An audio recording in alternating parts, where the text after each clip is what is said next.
Good evening and welcome in to the legendary Buddy Moorhead Stadium here for this District 13 6A matchup between the visiting Oak Ridge War Eagles and the home Conroe Tigers. I'm Sam Ulrich alongside my good friend David Laney.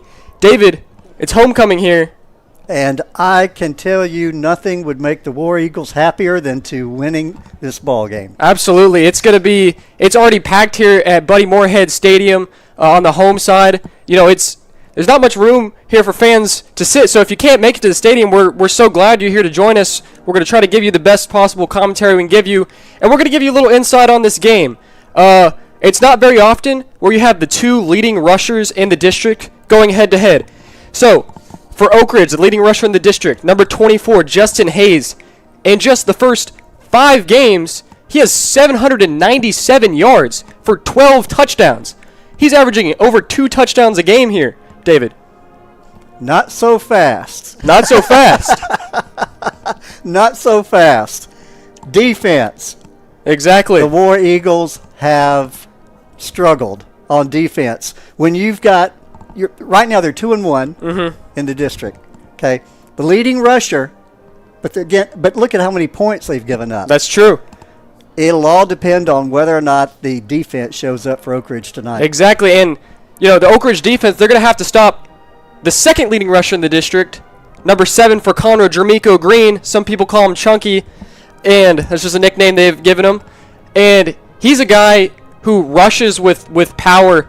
Heading in to this game, second leading rusher, as I've mentioned, 541 yards on just 63 attempts, has 8 touchdowns, and they had a bye week last week, so technically he's played one less game than Justin.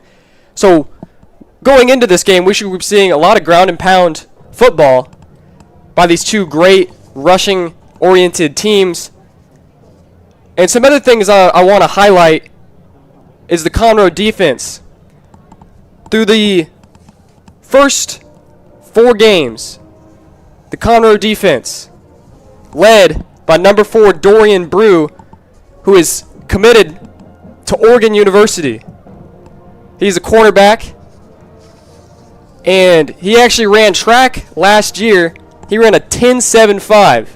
David, that is very impressive. If you put me out there, I'd probably run it in 20 seconds. He could probably lap me if we were to run a lap.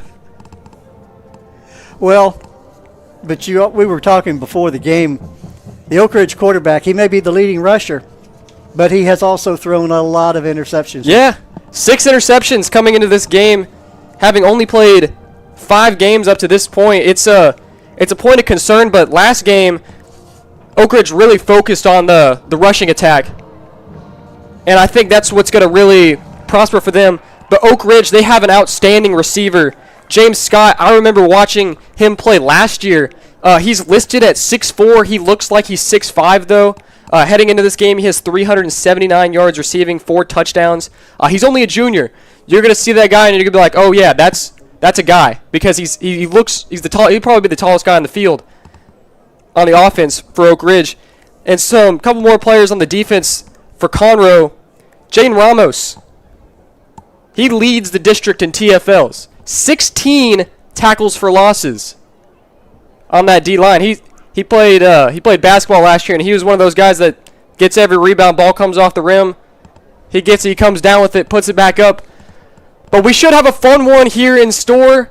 Sun's going down. It's getting a little cooler. It was a little hot here up in the press box earlier, but it's starting to cool down. But the field is just about to get warmed up. Players are about to head on the field. We still got the little pregame festivities. We got the sponsor commercials coming up, so make sure you stick around. Our great sponsors. This is one of the reasons that we are able to do what we do here for the Conroe ISD district. So we're going to step away for a little bit, have those commercials play, and then we'll be back for the national anthem, which I heard the Conroe Choir is actually doing the national anthem tonight. And then we'll have... And it's homecoming. It is homecoming. We mentioned that? It's going to be a fun one here. We're going to step aside just for a little bit, and then we'll be back for Conroe versus Oak Ridge.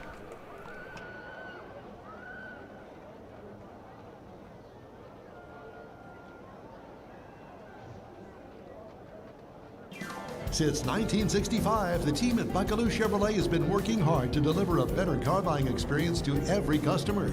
If you're looking for a better selection and a better car buying experience, head to Buckaloo Chevrolet. We promise no hassle, no haggle buying, and we never add things to our price you don't ask for. The price you see is the price you pay at Buckaloo Chevrolet on I-45 in Conroe, or shop BuckalooChevrolet.com. Together, let's drive. And remember, it's a better buy at Buckaloo. Our orthopedic care is shaped around you. And you. And you. Because customizing treatments and using breakthrough techniques is how your comeback starts. Like 3D printing for ultra-precise joint replacements and providing the same specialty care as we do for the Houston Rockets. So you return sooner, stronger, better. This is orthopedic care designed for you.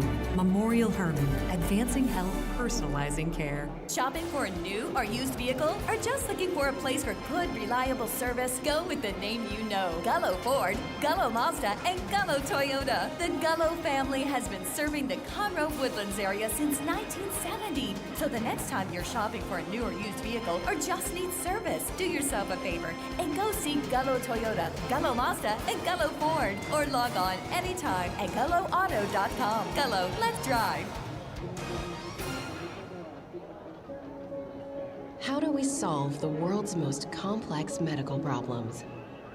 At Houston Methodist, we're leading the way in performing double lung transplants for critically ill patients.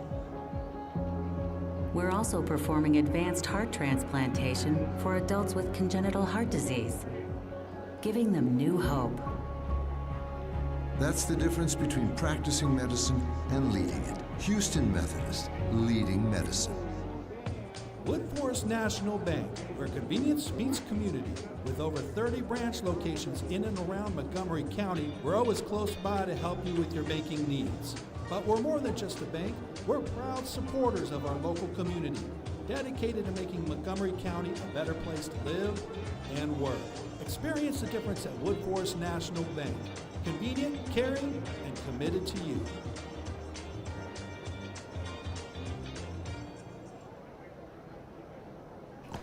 Welcome back. We are just under 7.5 minutes to kickoff.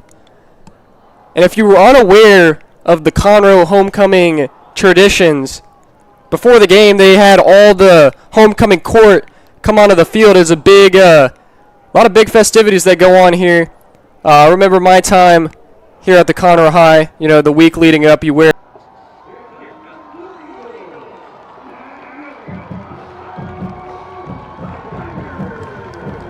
And you just witnessed the Conroe Tigers hype video.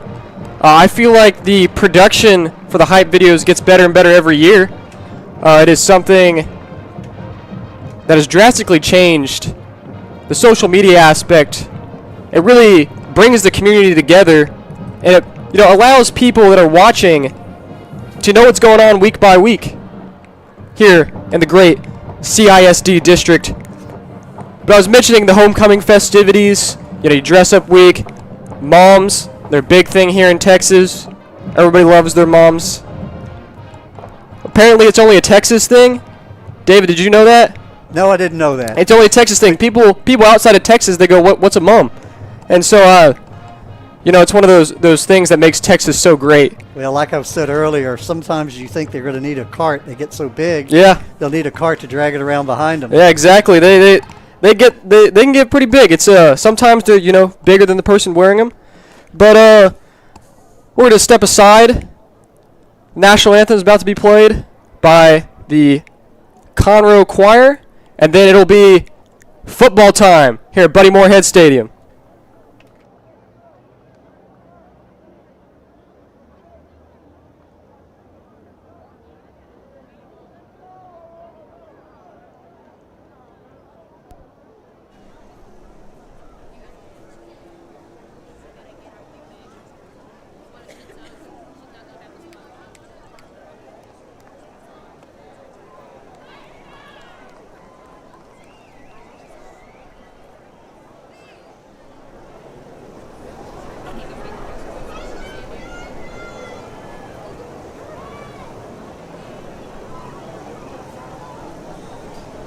Ladies and gentlemen, please rise at table and remove your hats to honor America and those who support our freedom at home and abroad. Today, the colors are presented by representatives of the Conroe Junior ROTC. They are left guard, Cadet Sergeant Sarmiento, Texas flag, Cadet Sergeant First Class Killian, American flag, Cadet Sergeant First Class Reeves, right guard, Cadet First Sergeant Stanley. Our national anthem this evening will be sung by combination choir between Conroe and Oak Ridge High School. Please join me in standing until the colors have exited the field. Thank you.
And we are back here at Buddy Moorhead Stadium.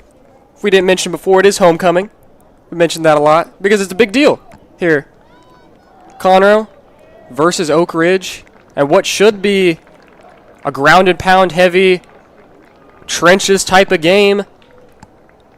Well, when you think of the playoff ramifications, we mentioned earlier Oak Ridge is 2-1. Conroe's undefeated, so they're sitting really pretty well. But you don't want to have a loss. Typically, I think it's safe to say that the Woodlands and Willis will be sitting atop the playoff lineup, you might say. The two remaining spots will be, I hate to say, up for grabs. Yeah. But last year it came down to the last game. Yeah, it did. It came down to the last game. I think it was College Park. That won their way into the playoffs. So Oak Ridge really needs to win tonight to, I think, stay alive. And Conroe needs to win to stay off the bubble. Yeah, and Conroe, their 4-0 start, David, they haven't started 4-0 since 2007. I was 2 years old the last time they started 4-0. Yeah, Woodlands won the toss, and they're going to defer to the second half. Yeah, Oak Ridge and Conroe, they do. We saw them do the coin toss. They do it before The game was about, what, 25, 30 minutes before the game, and we saw that Oak Ridge had won the toss, but we didn't know if they had elected to defer or receive. So Conroe's going to get the ball first. Referees meet at midfield. And we're just minutes, seconds away from some football. It's a beautiful night. Sun setting. Perfect weather. I mean, it could be a little cooler. Always. It could always be a little cooler here in South Texas.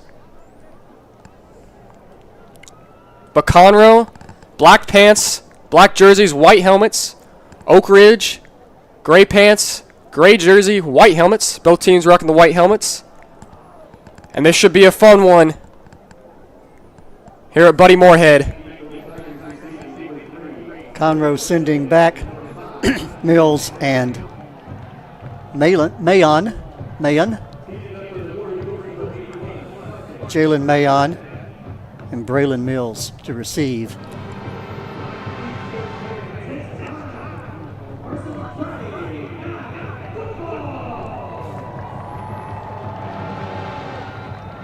Marcus out there to kick for Conroe. Wind doesn't appear to be a factor tonight. The flags are pretty limp out there. Looks like he's lining up for a pooch kick. Looks like it. And it is game time! It's going to be a fair cut by Conroe. And, yep, once you give the fair catch signal, you can't change your mind and decide to take it out. It's one of those things. But it looks like Conroe is going to start right at the 20-yard line. I think what happened there, Sam, was the man who caught the ball did not actually yeah, exactly. fair catch. No, it was but his teammate did. It looks like let's see. Yeah, they moved the ball up to the 25 actually. So Conroe's going to start at the 25. Offense led by quarterback Christian Nunley, senior. And when we're talking about speed, I know we mentioned earlier Dorian Brew's 100-meter time. Christian Nunley's actually ran a 10.54. So you're talking about a team that's got a lot of speed. This Conroe backfield, led by Christian Nunley. Green also in the backfield. Green, a little bit of motion. It's going to be a play action. Nunley is going to keep it himself. Finds some room to run. Hits a juke move. Out of bounds. Right at the 33-yard line. Just 2 yards short of the first down. Jalen Barnes on the tackle there for the War Eagles.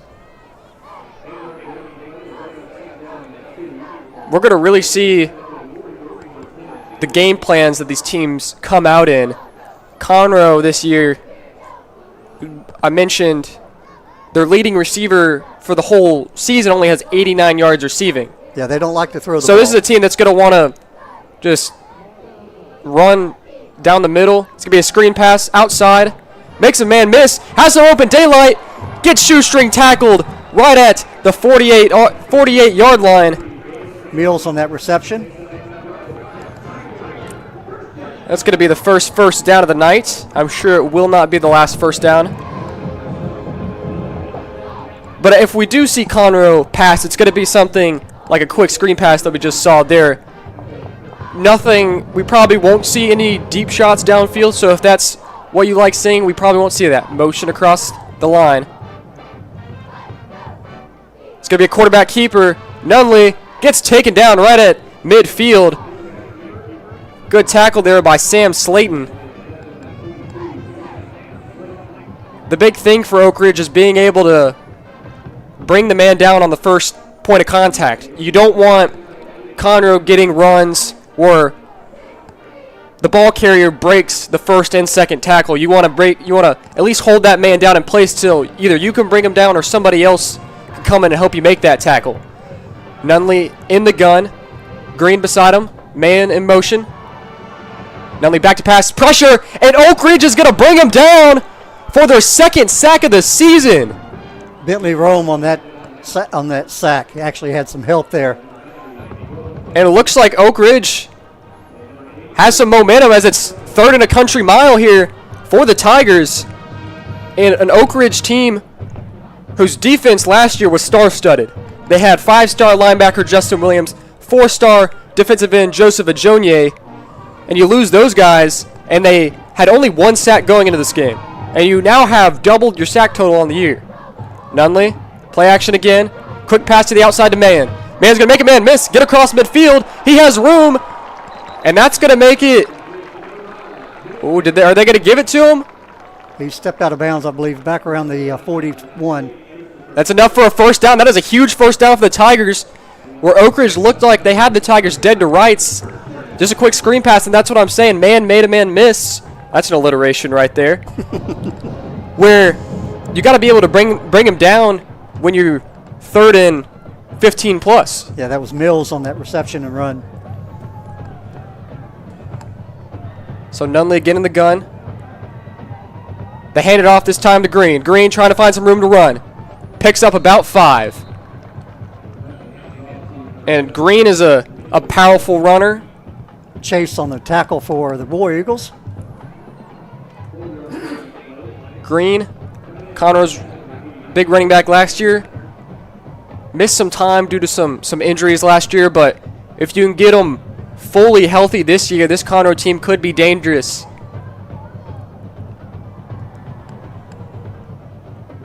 So we got trips down below. Nunley in the gun. Green to his right.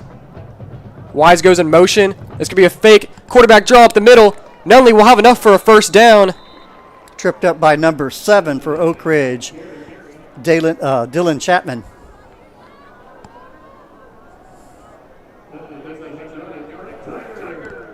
So the Tigers moving the ball down the field at a good pace besides that 1 sack that Nunley had to take.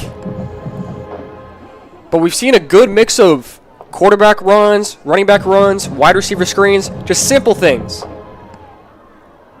Nunley steps back, takes a shot down the middle, caught, number 9, Tyler Wise with the reception. And that sends Conroe into War Eagle red zone. They're knocking on the door here on the first drive of the game. Anytime you score on the first drive sends a statement. Isn't that right, David? Absolutely. Grab the momentum early. So ball will be spotted at the War Eagle 16. We were talking earlier before about the Oak Ridge defense being suspect this year. So far it looks that way. Nunley, quick screen to the outside. Takes about 3 Oak Ridge defenders to bring him down, but I believe that'll be a either tackle for loss of 1 or be no gain. Mills on that reception. Yeah, but the yardage gets tougher to get down here close. Yeah, exactly. You got less room to run routes. We have a stoppage of play, it appears. Official timeout.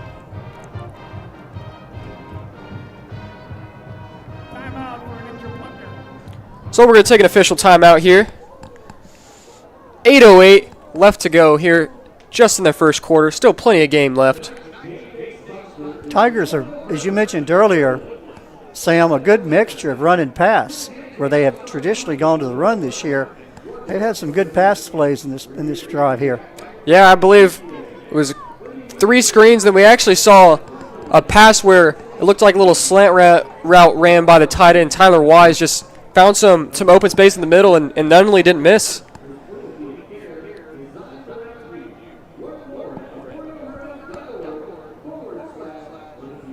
So it looks like both teams are back out there. We're ready to resume play. It'll be 2nd down and 9. As we've seen nobody in the backfield with Nunley. And there's some motion. It's going to be a fake handoff. Nunley's going to keep it himself. Makes a man miss. Stumbles. And it gets tackled at the 3-yard line. Good run there. Very good run. But tackled by Sam Slayton. And when you have, David, 2 guys in the backfield that are threats, major threats on offense, it keeps the defense guessing. Well, Nunley's doing a good job of running that fake as well. Yeah. Off the front for Oak Ridge is biting on it. So let's see what Conroe decides to draw up here.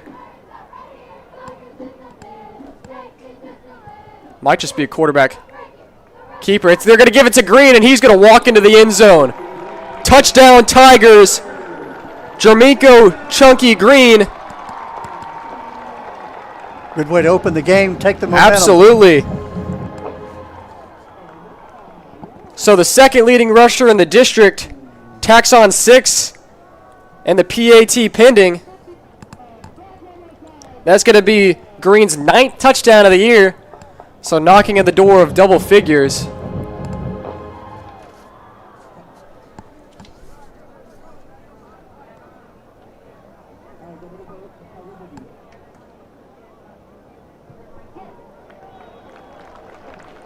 And Zach Morgan's PAT splits the uprights. So after the first drive of the game, Conroe marches down, Green touchdown, and the PAT is good. So 7-0, but Oak Ridge doesn't have the ball, hasn't had the ball this game. And we know who they have on their side. The leading rusher in the district, Justin Hayes, almost 800 rushing yards already, and has 12 touchdowns. So we're going to see if the Tigers have an answer to Mr. Hayes, and also their quarterback, Drayton Urbe, is a great rusher himself. These are two very similar style offenses, I would say.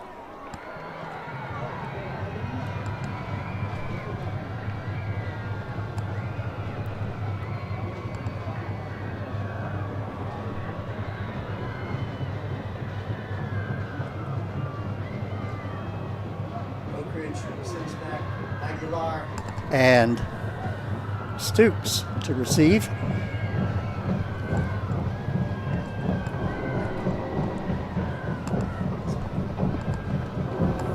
Okay.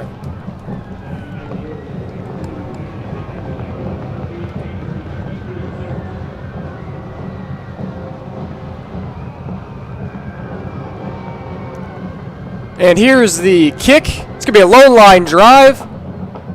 Received at the 15, taken to the 25. Has some room to run. He's going to go to the outside. He gets by one man, has open daylight. Pushed down at the 50, but there is a penalty marker down. And so we'll see what that's going to be called. Typically, you see that push in the back, but we'll see. Yeah.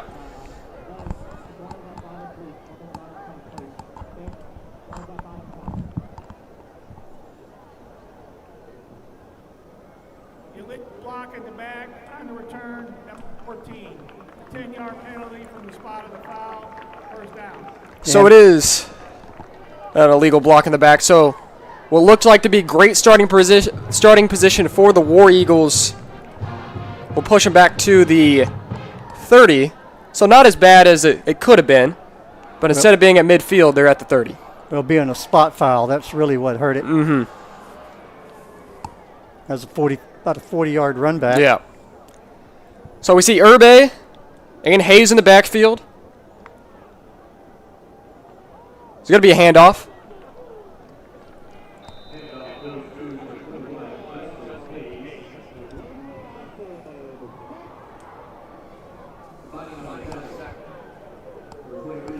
So that is a name we're going to be calling a lot, Justin Hayes. That puts him over the 800-yard mark for rushing on the year. It's crazy that he's almost already at 1,000 yards, and we're not even halfway through the season. Urbe in the gun, Hayes alongside. You got trips up top. It's going to be a quick screen pass to Scott. Scott, looking for the edge, will pick up, I believe, just enough to get that first down.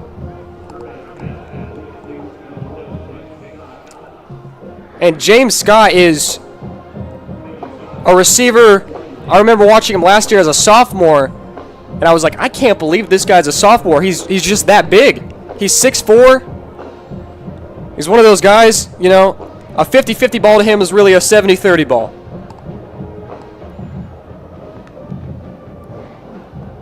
And we're going to see some movement at the line, yeah. Made contact. And that's big since they actually didn't give Scott the first down there. I believe that offside is going to be on number 25, Bryce Levy.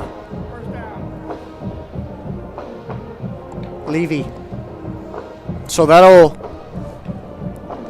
give Oak Ridge the first down. We talked about this game being a matter of the team winning the one that makes you fewer mistakes. Not the kind of mistakes you want to be making, although it be early. Everybody hands off to Hayes. Hayes picks up about 4. Caden Williams on the tackle.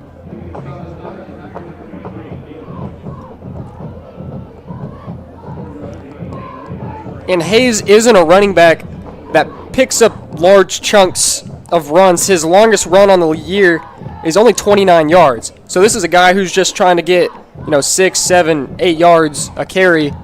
So if you're Conroe, you got to try to bring him down in the backfield. It's going to be a quarterback keeper here by Urbe. Conroe does a good job of stopping it. This will be down at midfield. Little fake jet sweep, and Conroe didn't bite on it. Short gain. So it brings up a 3rd and 4 for Oak Ridge. Right at the CISDC. A huge play early here for Oak Ridge. Do you go to Hayes on a 3rd down? We see motion across the line. Snapped. Urbe looks, scans, finds a man with the first down and room to run. Breaks a tackle, is going to hit the edge. Pushed out of bounds at the 34-yard line. That's Bryce Coleman on the reception and run. He's a big kid, hard to bring down. Yeah, he's just a sophomore. He's the one you were talking about earlier. Yeah, and that's just, Urbe did a good job. Conroe had sent some pressure, and Urbe stayed calm in the pocket there, find an open man, and let that open man do some work off the rack, as they call it, run after catch. So Urbe back in the gun. Going to be a play action. Urbe looking for Scott's going to take a shot downfield. Overthrown, and there is a penalty flag. Yeah, there was some, I thought it looked more incidental contact myself, but official saw otherwise. So we're going to see what the call is. Usually,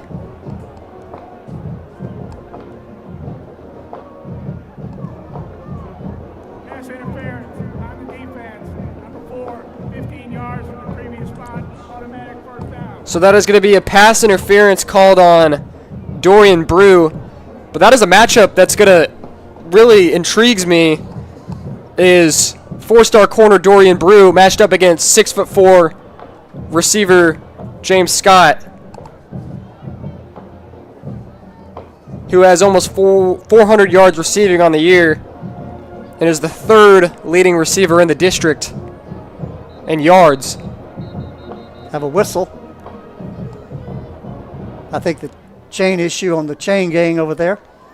Official timeout. Yeah, it looks like the Time actually. Time to get the pliers out. Yeah, exactly. I think it actually got it got tied into a knot maybe over there. Something that amazes me. That's one part that technology hasn't expanded out towards. That's true, with all the laser digital technology they have. It may be at one point, but I guess it's something that the chains are always right. That's true. They're always 10 yards apart. And they can't be manipulated. That's true. And Oak Ridge looks like they're trying to draw Conroe off sides. Conroe looking very jumpy out there on that D-line as the play clock runs to 10 seconds, so still plenty of time. It's going to be a handoff to Hayes. Big hole there a little bit. A ball's on the ground. Ball on the ground. What's the call? I saw a lot of Conroe players near it. Conroe It's going to be Conroe football, and that is a massive turnover by the leading rusher in the district. As we look at the replay here, Hayes, ball comes out on the way down, is what's called. So Conroe. Caden Williams, we're going to give him credit on knocking that ball loose.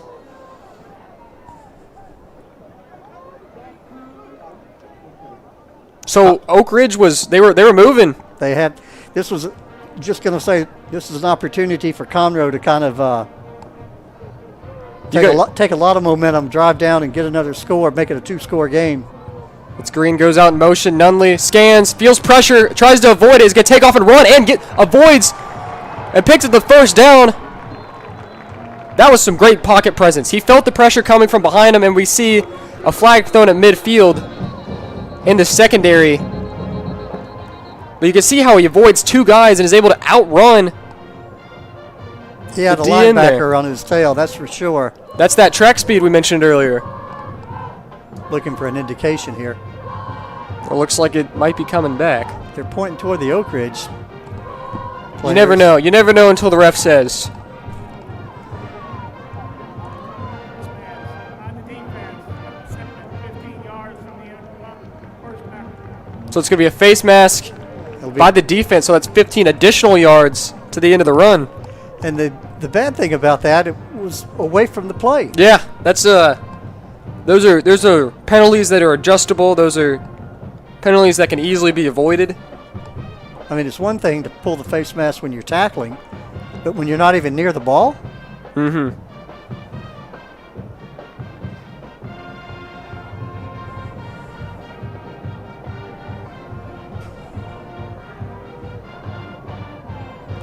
So Nunley is going to get a quick pass out to Mann. Mann gets tackled in the backfield for a loss.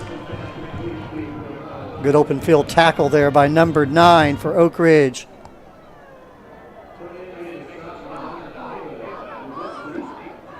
Iresti on the tackle.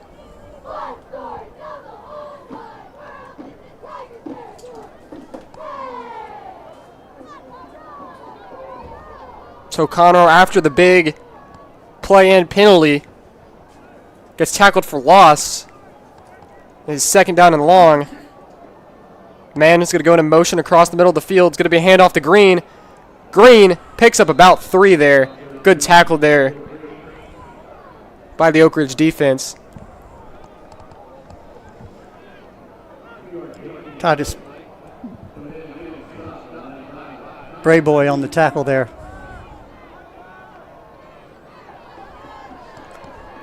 So another 3rd and long for Conroe. Last time they were 3rd and long. It was a quick screen pass to the outside. This will be a big hold if Oak Ridge can pull it. Especially after the fumble. Trying to keep going down by 2 scores. Now they send pressure, and he's going to be sacked. Oak Ridge's 2nd sack of the game. Number 8. Aiden Struthers on that tackle, on that sack. That was a big play for Oak Ridge to keep them in the game at this point. Yeah. Still a lot of time to be played, but you don't want to get down 2 scores at any point in the ball game. Especially on the first 2 drives for Conroe. And Oak Ridge, defensive-wise, this is probably something they had talked about. Going into the game, only having 1 sack on the season. Now they have 2 tonight. Let's see if they can do something on this punt return. Punt is very high. Spinning backwards, lands right around the 43 of the Tigers. Going to be downed at the 43. It's going to be about a 15-yard punt. Not a very good one. Yeah, kicked it off the toe and just kind of spun up in the air backwards. War Eagles caught a break there. They'll have good field position, trailing at 7-0. 2:49 left in the quarter.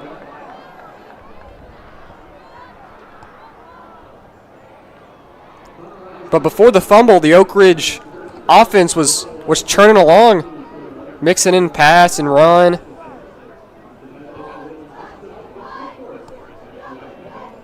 But something I definitely want to keep an eye on is down at the bottom of your screen.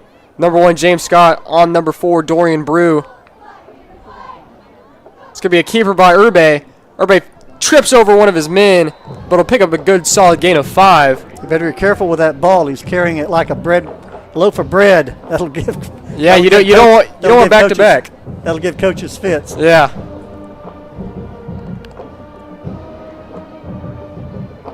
Especially after the last fumble, you can't afford another one.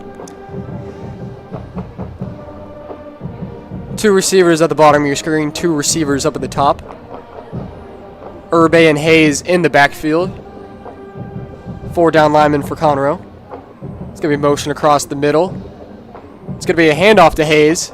Hayes makes a man miss and will have enough for the first down.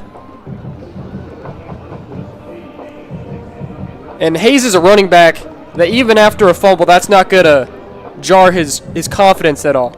This is a running back who's, you know, you're going to fumble occasionally. There's going to be times where you're going to fumble. But he's not a running back that's going to rattle him.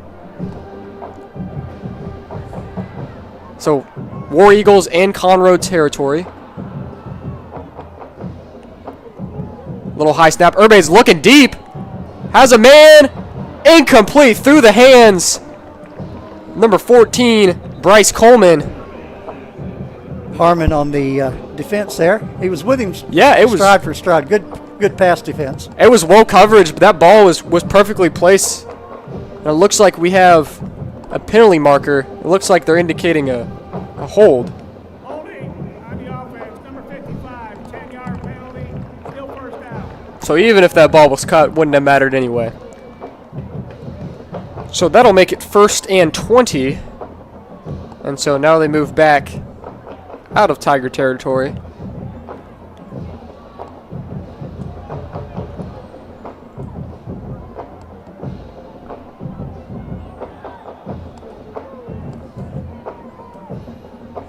Hayes in motion. Urbe looks at him. Now he's going to keep it himself. Big hole. Ball's out! Oh my goodness! Conroe recovers. Are they going to get him down? They do right at the 31. Again, holding that ball like a yeah. You basically were talking about it, and that was a big hit there. Let's see on this replay who joined that ball loose, but that ball went flying after contact was made. Number 1, Mark Jones, forcing that fumble. And Damian Horace there with the recovery. But that's a tough break for Oak Ridge on what was going to be a big play. 2 turnovers. Yeah. It would have been first down. And Urbe, who had I'm sorry. No, you're good. Some interception issues earlier in the year, who has 6 interceptions coming into this game, already has a fumble now.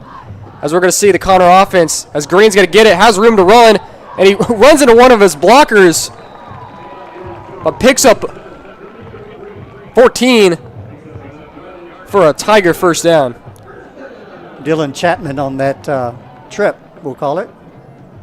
Yeah, Green basically stiff-armed his own teammate there. He kind of wanted him to go and block, so that was the only man he had to get around. But anytime you get 14 yards on a carry, you'll take that every time.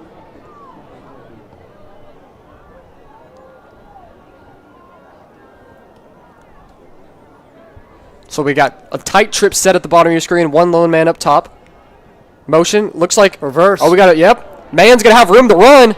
He might have a lot of room to run. Hits the edge. Tackled right at the 35. They're going to say it's a 33. Jalen Mayon on that carry. And the Oak Ridge defense is really biting on the first way the quarterback goes. Banks on that tackle. Could have been a touchdown-saving tackle there.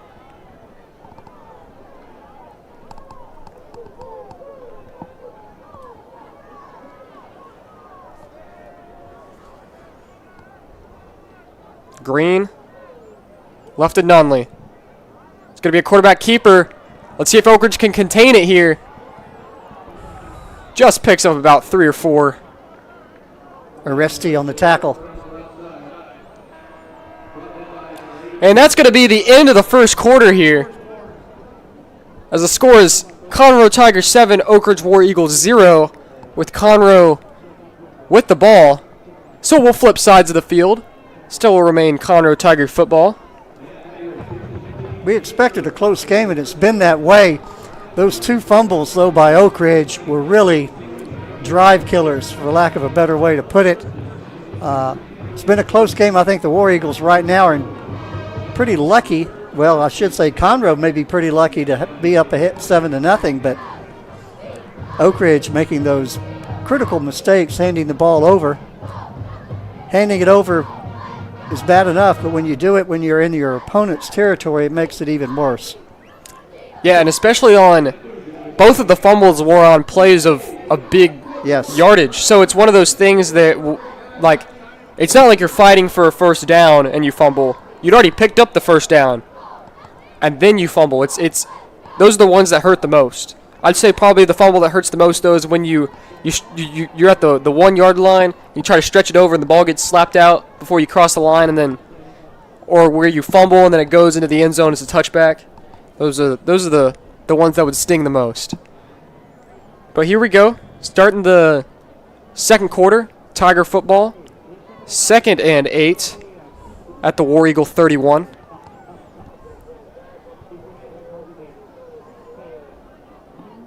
Nunley hands off to Green. Green breaks the tackle, has room to run, hit the edge, 10-5, touchdown Green.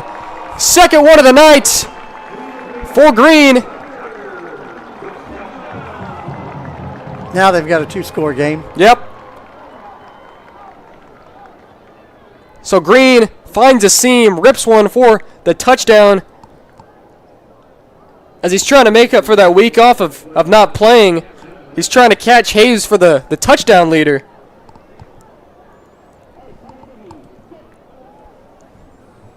So the SMU commit gets into the end zone. Zach Morgan out there for the extra point. Snap, hold, kick is good. Cameron Nunley on the hold there.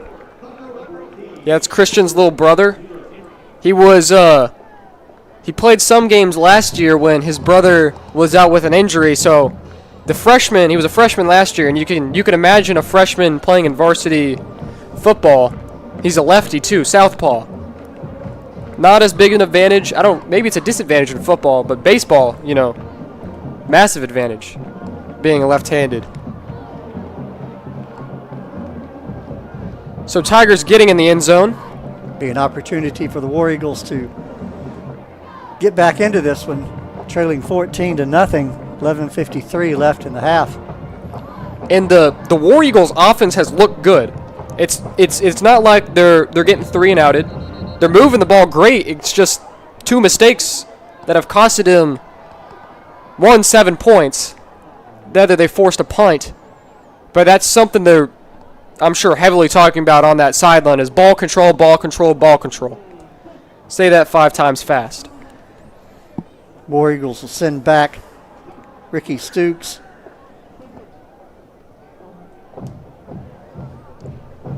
Check that number. Ricky Stooks and Phoenix Aguilar to receive.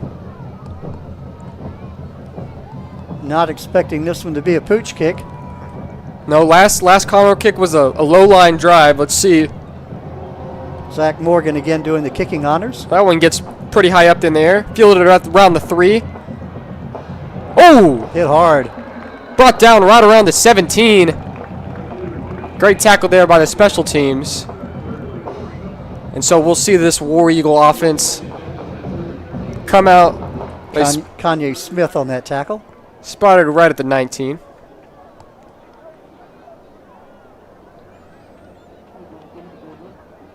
Oak Ridge needs to score in this series to get any momentum going. Yeah, you really can't let those 2 fumbles define sort of the game. They've been moving the ball really well. So it's going to be a handoff to Hayes, and he was hit in the backfield by number 45 for Conroe, Denzel Haynes. Yeah, it looks like almost everybody on that Conroe D-line was there for that. Haynes had him wrapped up, I think, in the backfield. Yeah. If I'm Oak Ridge, I'm thinking about taking some one-on-one shots to James Scott. I mean, he looks like he's got about a 3-inch height advantage out there being guarded by 24 Xavier Harmon.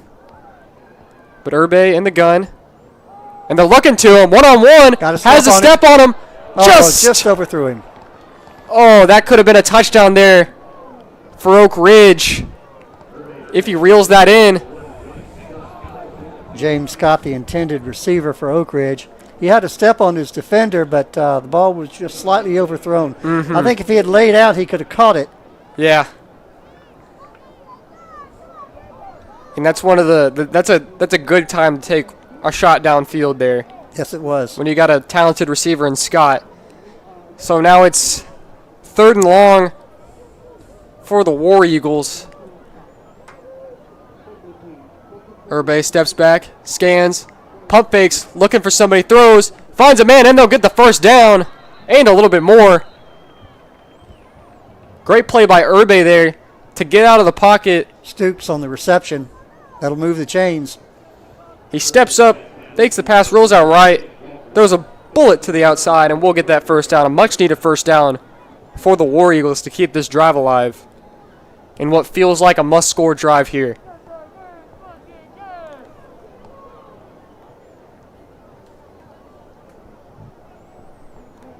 $10:54 left to go here in the second quarter. They're going to hand it off to Hayes. Hayes picks up a good chunk of yardage there for about 7.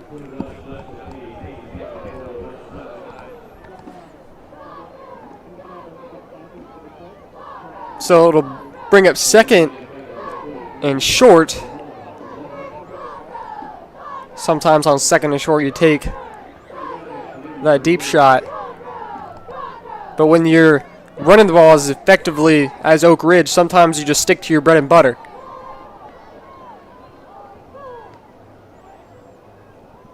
They're going to give it to Hayes. Hayes is bottled up in the backfield, met by 2 Tigers. Bryce Levy on that tackle for a loss. Yeah, so that's going to be a loss of about 3 or 4, and what had been a 2nd and manageable is now a 3rd and medium.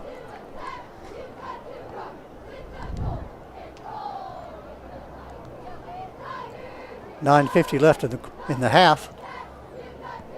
Urbe giving his O-lineman the call. Hayes in the backfield. Scott in motion. Urbe looking. Sees Hayes in the flats and just overthrows him. Hayes, the intended receiver. Yeah, they're going to bring out the punt unit there. And that ball's thrown just a little lower. That's a first down plus some.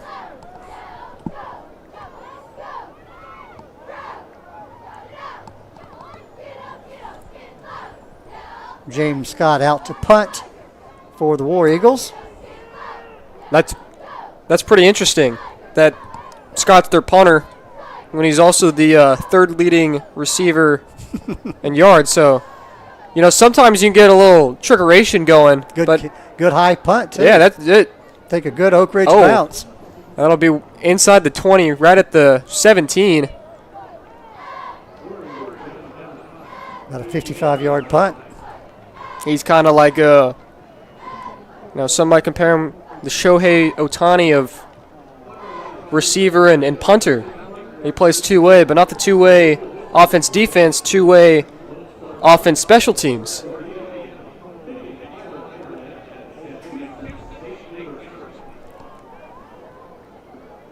So the Conroe offense will come back onto the field. Long way to go.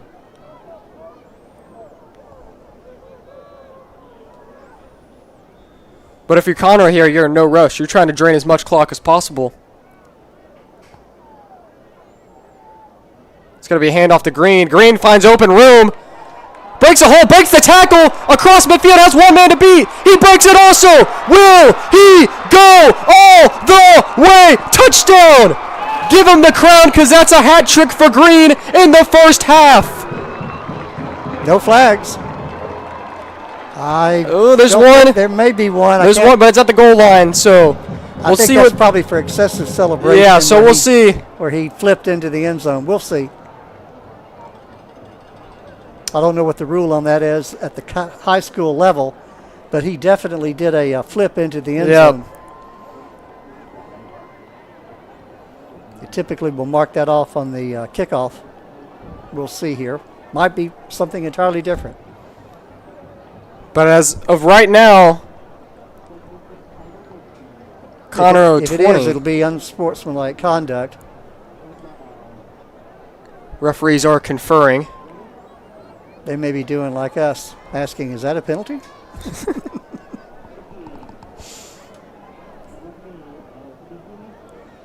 Looking for the indication here.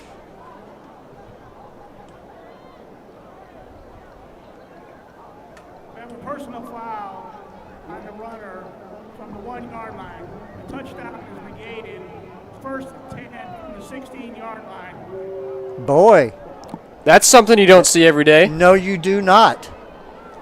So No, you do touchdown not. will come off the board. But Conroe will get the ball at the 16. I'm not really sure what had happened there. So we'll see the Conroe offense again. It was the flip that he did into the end zone that was the source of the penalty, but not too many times do you see the penalty take points off the board like that. Exactly.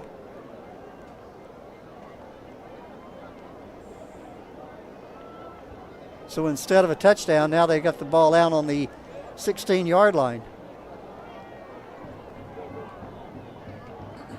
Nunley's going to keep it this time. Oh, ball comes out. Is that going to be a touchback? That should be a touchback. The ball went out the back of the end zone. Yeah, they're going to see if he broke. He did not break the plane. David, I might have announced or jinxed him there. I talked about that earlier about the worst kind of fumble, and I had said that a fumble through the back of the end zone. So a huge break for Oak Ridge. A touchdown called back, and then a fumble through the back of the end zone. This is a brand new ball game. Just 2 minutes ago we were thinking it was about to be 21-0, but now it's still 14-0. Oak Ridge football. And two plays that will test your rules understanding. Yeah, absolutely. This is I like it when we see things like this happen that we don't usually see. I really thought that penalty would have been marked off on the kickoff. Yeah. I did not anticipate it taking points off the scoreboard. So Urbe back there is going to be a handoff to Hayes. Hayes breaks the tackle, going to have a nice chunk of yardage there, gain of about 8. Number 44 for the Tigers, Jonathan Williams on that tackle. And it looks like Hayes' shoe fell off in the middle of that run, so that was, I think he ran 2 yards with the shoe and 6 yards without the shoe there. It's pretty impressive. Second and short. Sometimes I fall down just putting on my shoes. So Urbe with the snap. There's going to feed Hayes. Hayes bounces it to the outside, has the edge. Will pick up the first down and more. Out at the 41. That was number 13, Damian Horace, on the push out there. That'll move the chains.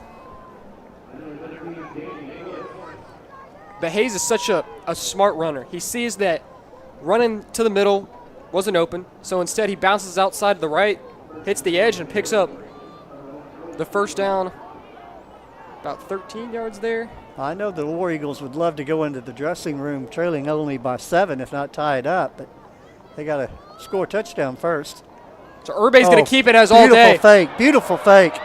Will he go? They won't catch him. He's all the way. It's going to be a War Eagle touchdown. And this is a brand new ball game, David. And that's why he is the leading rusher in the district. So Dre Urbe with the most rushing yards for a quarterback, showing why. The arm is a powerful tool for a quarterback. Sometimes the legs could just be as valuable as the arm, and we see that there by Urbe. Extra point awaiting. And this is a ground and pound game that we talked about before the game even started. Splits the uprights, 14-7. 8-10 left to go. This is an exciting game, David. A lot of twists and turns, a lot of turnovers so far. Coaches won't like that one, but it enhances the calling for us.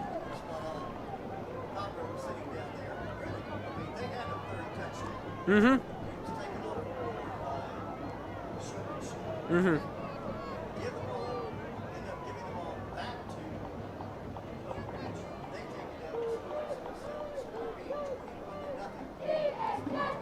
Yeah, 14-point swing for the Tigers, and I'm sure Coach Hardman isn't very happy about that one.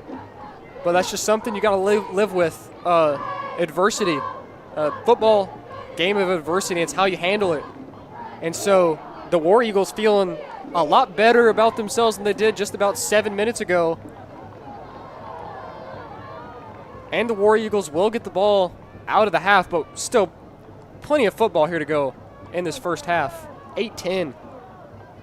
Crazy that only 3 minutes and 50 seconds have come off the game clock in this second quarter.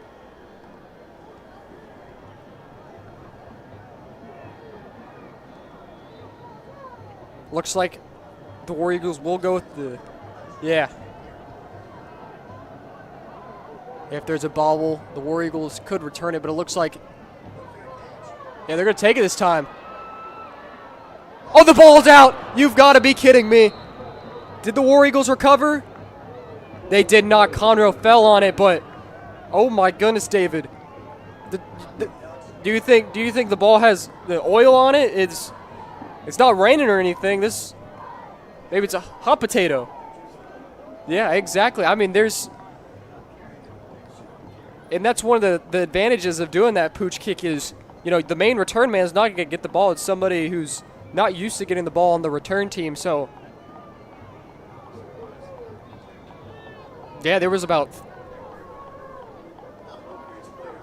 yeah, I saw 3 gray jerseys in that pile and just the one Conroe one. But a huge break for the Tigers.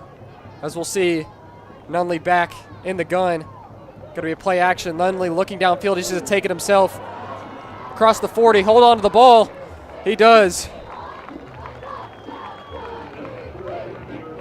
I feel like at this point, anytime the ball carrier gets hit, you expect the ball to come out. But Nunley, a good job of securing that ball with 2 hands. After the initial hit, he was kind of running around a little loosey-goosey.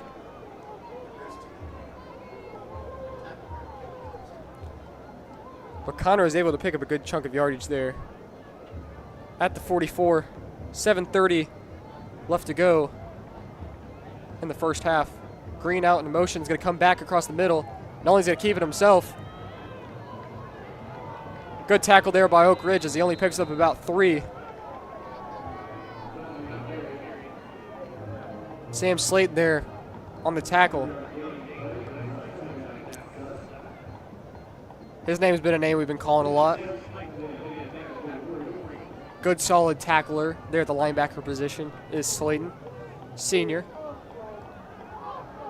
That's something you kind of want out of your linebackers, is a sure-handed tackler.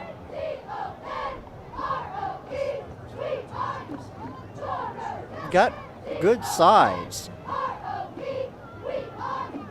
A little surprised that their defense has given up so many points this year. Green's going to keep it, trying to make something out of nothing, but the Oak Ridge defense isn't having it. It's going to be a gain of only 1, and it is now testing time for the Tigers on 3rd down.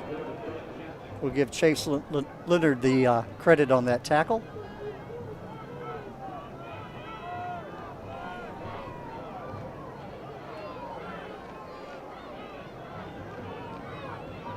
Big down for both teams here. 6:13. Good bit of time still left in the half. Oh, yeah. I mean, we're talking about a game of momentum. There's been many massive momentum shifts here. As Nunley's going to keep it, finds man on the outside. We'll get the first down, breaks a tackle. That has been Oak Ridge's trouble all year, not tackling. Does he have the breakaway speed? He does! Touchdown Tigers on a 3rd and medium, turns into a 50-plus yard touchdown for Jalen Mahan. That has been the Oak Ridge defensive nemesis all year, from what I understand. Not being able to tackle. Yeah. So a play action. The Oak Ridge defense just seems they kind of just bite on whatever they see first. They're in the position to make the play, but just don't make the play. Yeah, you got to secure the tackle. So Mahan breaks away from a couple of tacklers. And there was no fumbles, nothing. Good touchdown for the Tigers. So PAT ensuing, trying to make it 21-7. That kick was almost blocked. Zach Morgan again on the extra point there. So the Tigers answer the War Eagles touchdown call. 5:50 left in the half. You mentioned it being homecoming for Conroe. Of course, there's always a lot of festivities involved with homecoming, but the Oak Ridge band looks like they're warming up over there. We were talking about that before the game, when exactly they would play. I'm thinking, like I said earlier, Oak Ridge band will probably perform first after the, as is normally the case for halftime shows. Yeah, but the Conroe Tiger Band is performing after the game. They're calling it the fifth quarter. Yeah, that's the, I made that, we call it a halftime show, but typically these teams or these bands perform their competition shows.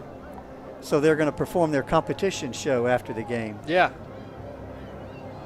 But the Tiger Band finished 4th at the U.S. Bands Houston Regional last Saturday. Morgan out there again to kick for the War Eagles.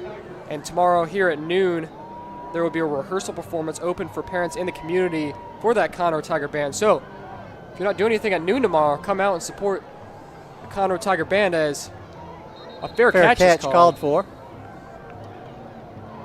That was Caden Barnaby, I believe, on that kickoff reception.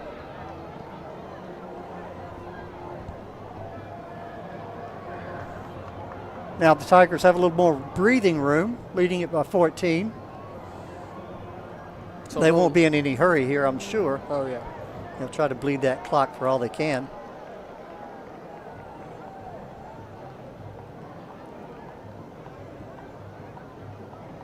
So, even though he fair caught it at the 13, it's brought out to 25. It's basically like a touchback. Any fair catch inside the 25 on a kickoff.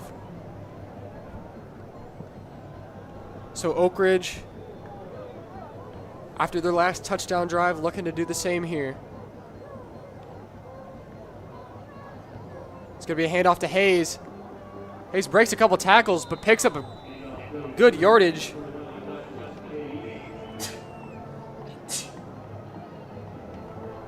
He's second and short. This is one of the times you think about taking, the shot downfield. It's kind of been there for the War Eagles. You had the pass interference call earlier in the game, and then just the overthrow. But it looks like Brew and Scott at the top of your screen. Brew's not pressing up on him. So I don't know if you take the shot. It's going to be a quarterback draw here in the 5 wide. Urbe's got room to run, just slides, but picks up the first down. Smart by Urbe. Nope. The way this game's been going, ball's flying out after a tackle. No need to risk anything there. Especially when clock is on your side and you get ball coming out of half.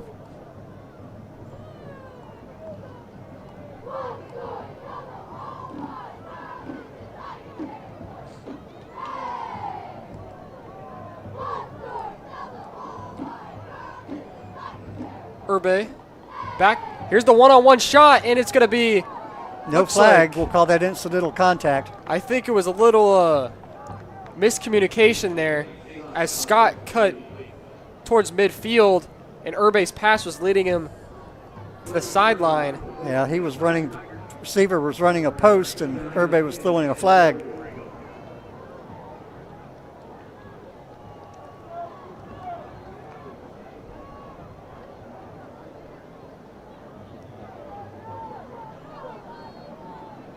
So 2nd down and 10 for the War Eagles. A little motion. It's going to be a handoff to Hayes. Hayes trying to look for a hole. Nothing's there. Part of it. And that's going to be a TFL for number 10, Jaden Ramos. And that's going to add to his already district-leading TFL. 17th TFL of the year for Ramos. Ramos has a good amount of D1 offers. He's got notably offers from both Kansas and Kansas State. So this is a guy you'll be seeing playing on Saturdays at the next level. Urbe in the gun. Blitz coming from the side, and it's going to get him down. That corner blitz. Caden Williams off the edge. Doesn't allow Urbe to go anywhere. Yeah, big down, big play there. It'll be 4th down, and the top Oak Ridge will probably send their punting team out on the field, but I don't see any indication of that yet. They might just take a timeout, talk things over. I mean, if they go for it and don't get it, that's... Oh, they're calling offsides. They'll still be short of the 1st down, though. Yeah, but they get to replay the 3rd down. The down. I did not see a flag on that play. I did not either. Sometimes they hide them from us. But makes this third down a little bit more manageable for Oak Ridge. Opens the playbook up a little bit more now. 3rd and 8. Conroe showing pressure. Everybody's looking to the sideline, seeing if they're going to change the play call. Play clock down to 5. They might just have to burn a timeout here. Looks Now like we they have will. a whistle. They will Yep. take a timeout. Timeout. You got 3. You can't take them over with you to halftime. No sense in taking a delay game there. So smart call there by Oak Ridge. Take the timeout. This is a huge third down. You really need to convert here.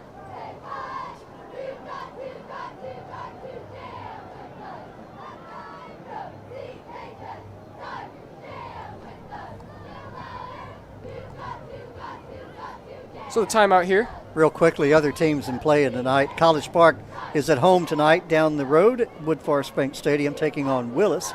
We'll see if we can check that score here a little bit later. And that game is also being live streamed on the Conroe ISD Athletics Woodforest Bank Stadium channel on YouTube. Caney Creek has an away game tonight at Cleveland. Grand Oaks has an away game at New Caney.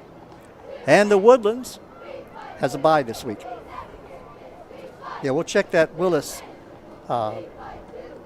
College Park score here at halftime. Willis, even after with the departure of DJ Lagway, still on top of the district. Were the district champs last year in a great game. Woodlands versus Willis game last year and a great Woodlands versus Willis game this year. So third down here for the War Eagles after that timeout. Gonna step up in the pocket, is brought pulled down. From behind. Good tackle there. Ramon Laura on the tackle there. That will force Oak Ridge into a punting situation. Trailing this one 21-7 with 3:07 and counting left in the half.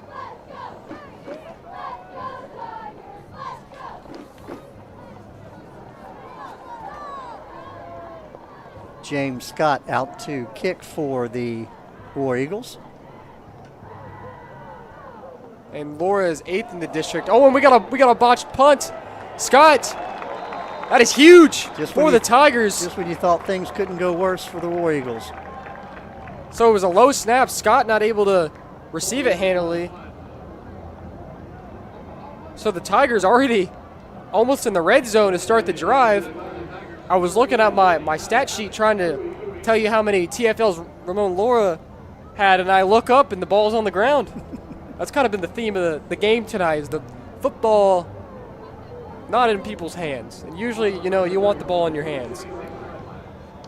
So the Tigers, if that punt gets off clean, the clock really isn't on your side. But now the clock, you can milk this clock down and score before the half, have a 3-score lead going to the halftime. But the War Eagles, they want to stop here. They're going to try to prevent that.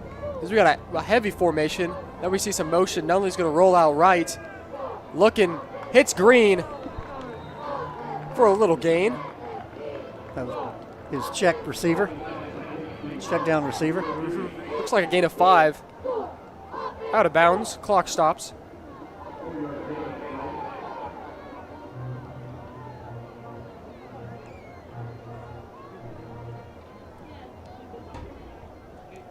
Second and 6.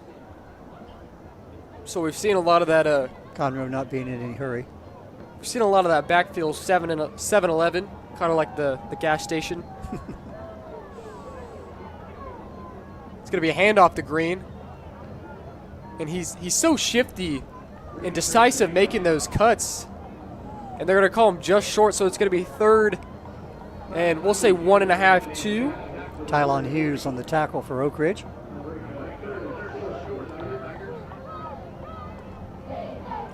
And if you're the Tigers here, you're going to try to take that play clock all the way down to about 5, then snap it. You don't want to take it all the way down to 1. Because if you take it all the way down to 1, then, Oak Ridge knows when the snap's coming. So man's going to motion. Nunley's looking for him. Pocket collapses. There's a flag. Yeah, flag comes in. That'll probably be a holding penalty. And I think good recovery there by the War Eagles. The question is typically where you see holding, and that is a preliminary indication.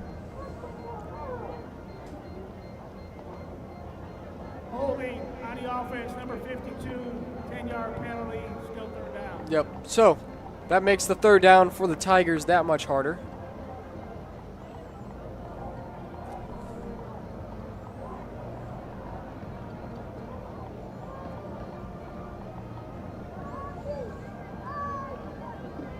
Christopher Salem on that tackle. He took a pretty good hit out there.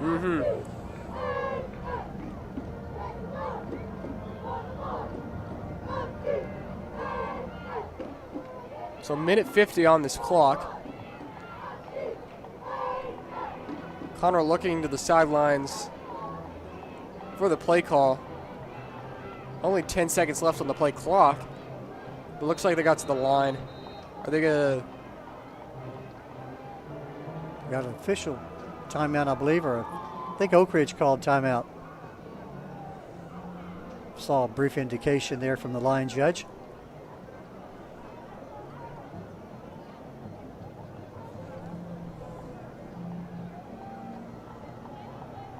So nonetheless, it's a timeout.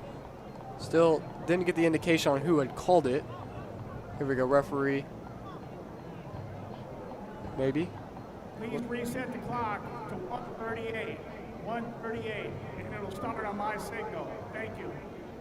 So maybe it was a clock issue. Well, I think they called timeout and the clock kept running. So they had to adjust the clock to get it back to when the timeout was called by Oak Ridge. That Willis game, close game right now. Willis is up 14-7 against College Park down at Woodforest Bank Stadium. Again, that game being live streamed on the Conroe ISD Athletics channel, the Woodforest Bank Stadium sub-channel, if you want to call it that. And College Park's kind of like that dark horse team.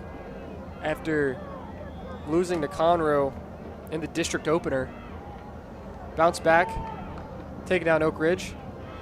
Nunley steps up, takes a hit as he throws. Pass complete. Zachary Allen on that reception. He took a hard hit there. Yeah, that's clean hit. Clean hit, but he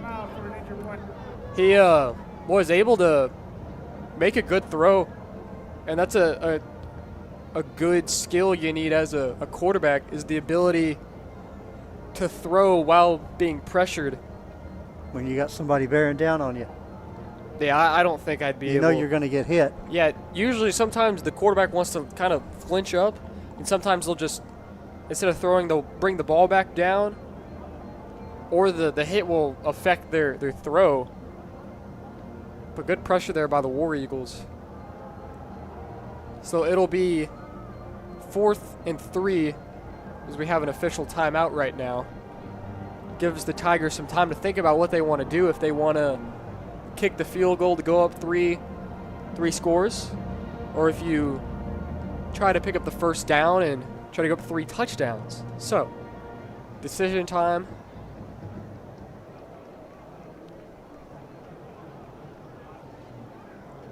So we find out at halftime who gets crowned homecoming queen. Yeah, it's a big deal. It is a very big deal. I'm sure there have been all types of festivities going on in Conroe High School this week. Yeah, you get the posters up in the hallway telling people vote for me, and sometimes they hand out candy.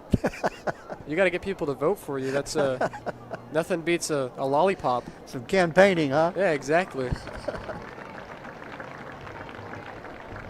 It wouldn't take much to convince me. You give me a piece of candy.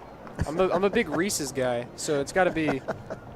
Who's got the best candy, huh? Yeah.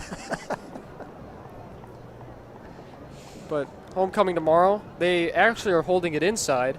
My entire high school. You mean the dance? Yeah, the dance. My whole entire high school. They will go for the field goal. Yeah, my high school tenure, the dance was held on the auxiliary football field, so it was very hot last year because I think Conroe held theirs week 3, so it was about 95 degrees on that field. It was very hot. But we'll see field goal unit out here. Looks to be about a 35-yarder. Zach Morgan for the kick. Clean snap, clean hold, kick. Almost blocked. Is good. Make it a 3-score game. Yeah, but it was about 4 or 5 inches from being blocked there by Oak Ridge. So Conroe up 24-7 with 1:01 left to go here in the first half. Oak Ridge still has time to go and answer before halftime. Really would like to just get into field goal range so you can make it a 2-possession game as you get ball coming out of the half. And they did win the toss in the first half and deferred to the second half, so Oak Ridge will get the ball to begin the second half.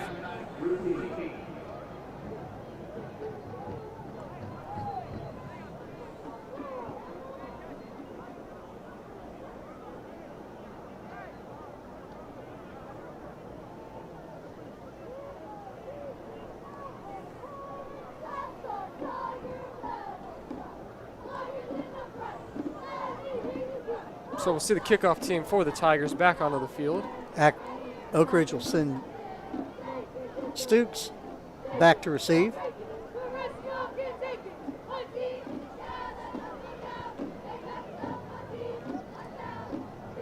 Stukes, and I believe that is Barnes, Jaden Barnes.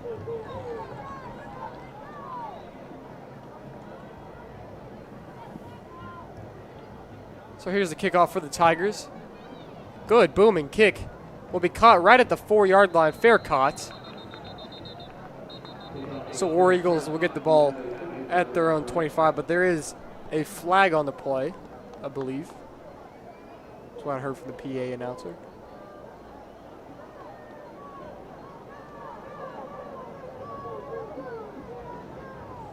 I don't know why we're having such difficulty seeing those flags. Yeah, but I don't know. Sometimes it happens when it's wet. The reflection makes it difficult, but it's not. Field's dry tonight. It looks like it's a 5-yard penalty of whatever it was. Oh, here we go. I think he's about to say. Offside, yeah. Typically, that's. Oh, okay. That's about all. It was probably. Oh, I see it now. It's on the other side of the field. I wasn't looking though. I was looking at the action and flag thrown at the. And you don't see that penalty called too often. No, you really don't. But that'll put the War Eagles in a little bit better of a field position. 5 yards could be massive here. Well, they've got to get back in this game.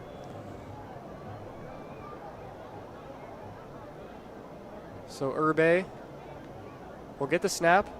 It's going to be a little delayed draw to Hayes. Hayes trying to get to the edge, picks up yards, and he'll get to the edge before he goes out of bounds on his own for a gain of 7.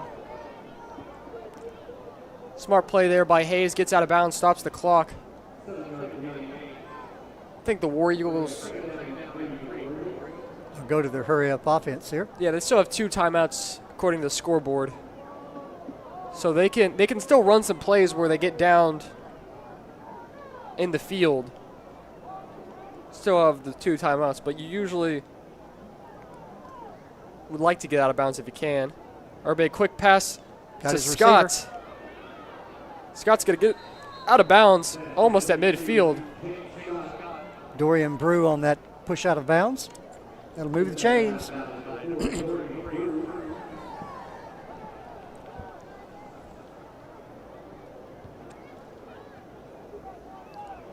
Oak Ridge kicker is warming up on the sideline. If they do indeed get into field goal range and fail to get into the end zone, or time prevents them from trying to get into the end zone.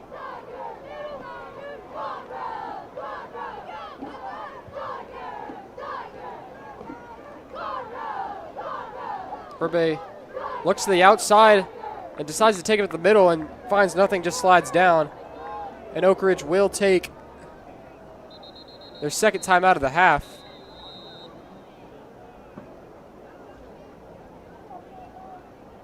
Still 41 seconds in the half. But that was a design play where you want to get the ball to the outside early on a pass so you could pick up a good chunk of yardages while stopping the clock and not having to use a timeout.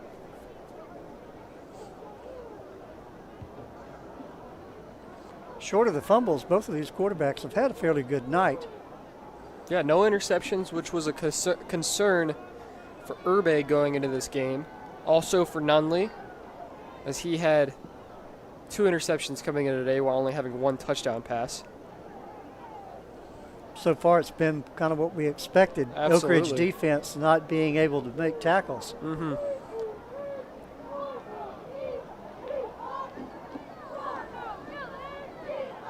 I shouldn't say what we expected, what we thought might happen, anticipated. By the numbers that we had. Numbers don't lie. Unless they do. All right, Urbe in the backfield. Urbe looking stand. He's going to step up, throw low, incomplete. One hopper. Yeah, Scott looked like a shortstop there trying to get the ground ball off the ground. Looks like James Scott was the intended receiver. Yeah, sometimes when you're rolling out, you don't have a good feel of where your arm is when you're on the move, and sometimes that just, you bring it down a little too far when you want to release it. Sometimes it just sails right into the ground. 35 seconds left to go here in the first half. Oak Ridge trying to put points on before halftime. Urbe got a good pocket. It's going to roll out right. Got a man wide open down the field. And we'll catch it. We'll pick up the first down. That would have been an easy touchdown if he could have got it up a little bit. And I think the War Eagles called timeout after that. Down right around the 28-yard line. I believe that was Bryce Coleman, the receiver there. So Ball that was is underthrown a little. He did a great job of scooping it up off the turf. But this will be something we got to watch for. The War Eagles burned their last timeout. There's only 27 seconds left, so anything that keeps the ball in play, you gotta hope you get up to the line fast enough and know how to spike it, so you can get the field goal unit out there. So, if I'm Conroe, you really gotta be guarding the sidelines, because anything in play is good for Conroe, bad for Oak Ridge. But if Oak Ridge picks up a good chunk of yardage, goes out of bounds, anytime you go out of bounds, it's basically an extra timeout in these types of situations, essentially. But you never know when you can catch a defense that's expecting you to get to the sideline with a quarterback or running back run up the middle. But Urbe looks to the sideline, finds him, and out of bounds at around the 21-yard line is where they'll mark him. So what do you expect with a team with no timeouts left? Phoenix Aguilar on that reception. Quick out passes. I would say they're in field goal range. Yeah, but a field goal is not going to help them much here. It cuts it to two scores. But if you're the War Eagles' worst-case scenario at this point, you would hope is a field goal. Trying to get into the end zone as they're knocking on the red zone door. Incomplete. Stops the clock. Pass was thrown pretty hard there. Intended for Hayes. They do it all running back. Yeah, ball had just a little bit too much mustard on it. Yeah, a lot of zip. So 3rd and short for the War Eagles. Right now they're looking at about a 36-yard field goal. You're hoping to try to get that a little closer here by picking up the first down. Maybe even get in the end zone. Urbe. Got a man open. Little early contact. No flag. It'll be 4th down and decision time for the War Eagles. I don't see a field goal kicker coming on the field. And here comes the field goal unit now. They were just waiting. They were waiting. They're waiting for you to say, don't see one. So from the right hash, generally the right hash is the harder side. Marcus Erstad out there to attempt what's it going to be, about a 37-yard field goal? Generally the harder side, because you tend to get a little pull happy. And it looks like Conroe will call a timeout.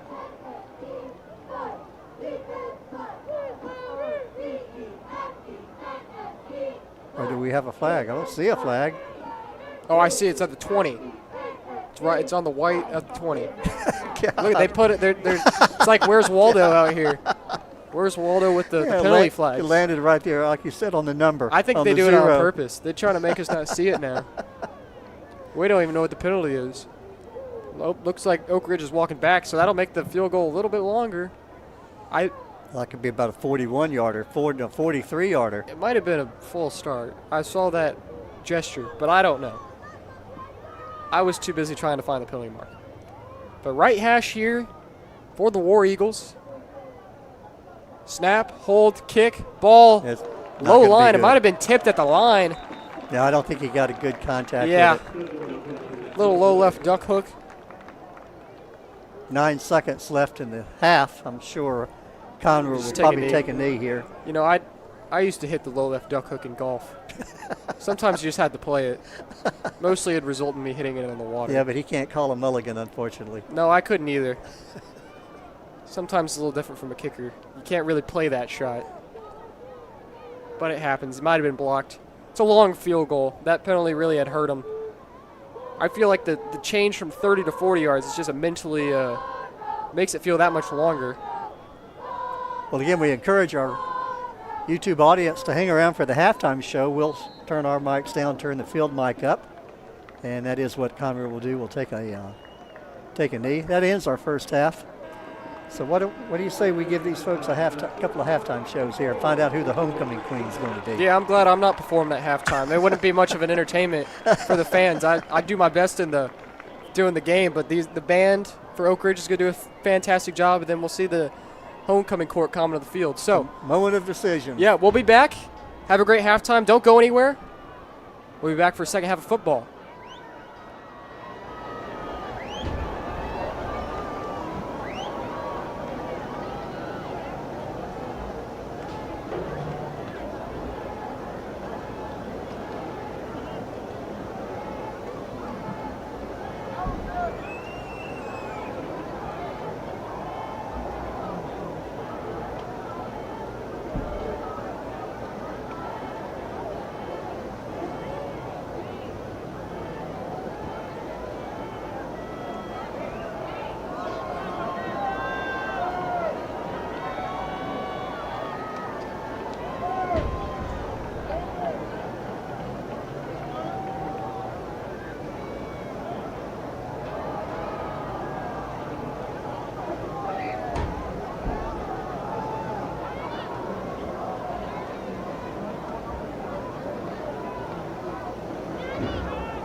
we will win with our company in 1994.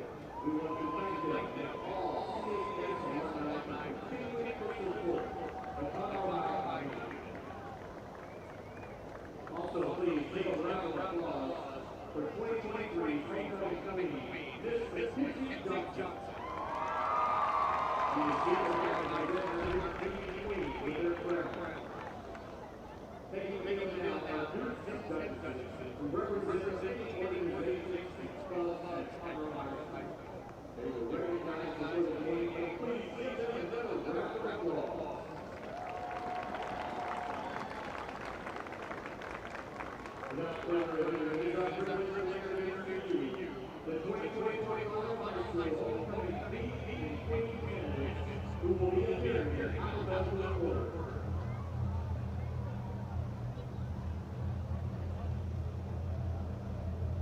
Introducing first. Candidate for the Queen, Mr. Kumar.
The 2024 homecoming is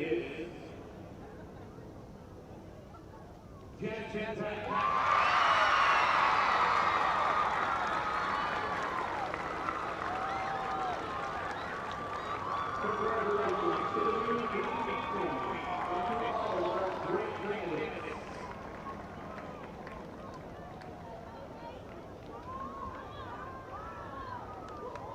Don't forget to attend this year's 2024 CACS Alumni Association Annual Homecoming Breakfast. It will be tomorrow morning at 8 a.m. in the Conroe cafeteria. This year's honor host is the class of 1988. Cost is $10 per person for the team and textbook option. Please come to support the Sunrise Race Scholarship for Conroe High School's graduating seniors. Second Tigers!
And welcome back, audience, to that exciting homecoming court revealment, as actually the homecoming king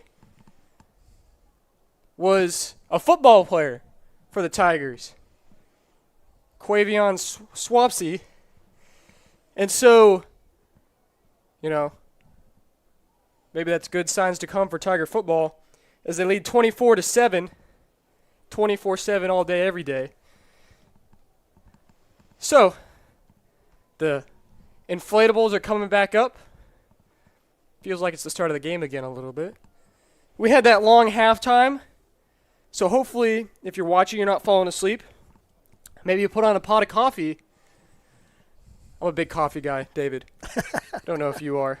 I actually have my coffee right here. I've been... Never gotten into coffee too much. I tell people I like to drink Mountain. I'm a Dew-aholic. Mountain Dew? Mountain Dew is my favorite, yeah. I would not have guessed that.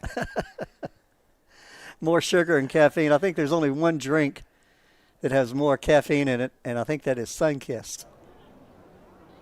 Really? Yep. Wow. Yeah, this is, I was trying to check that Willis College Park score.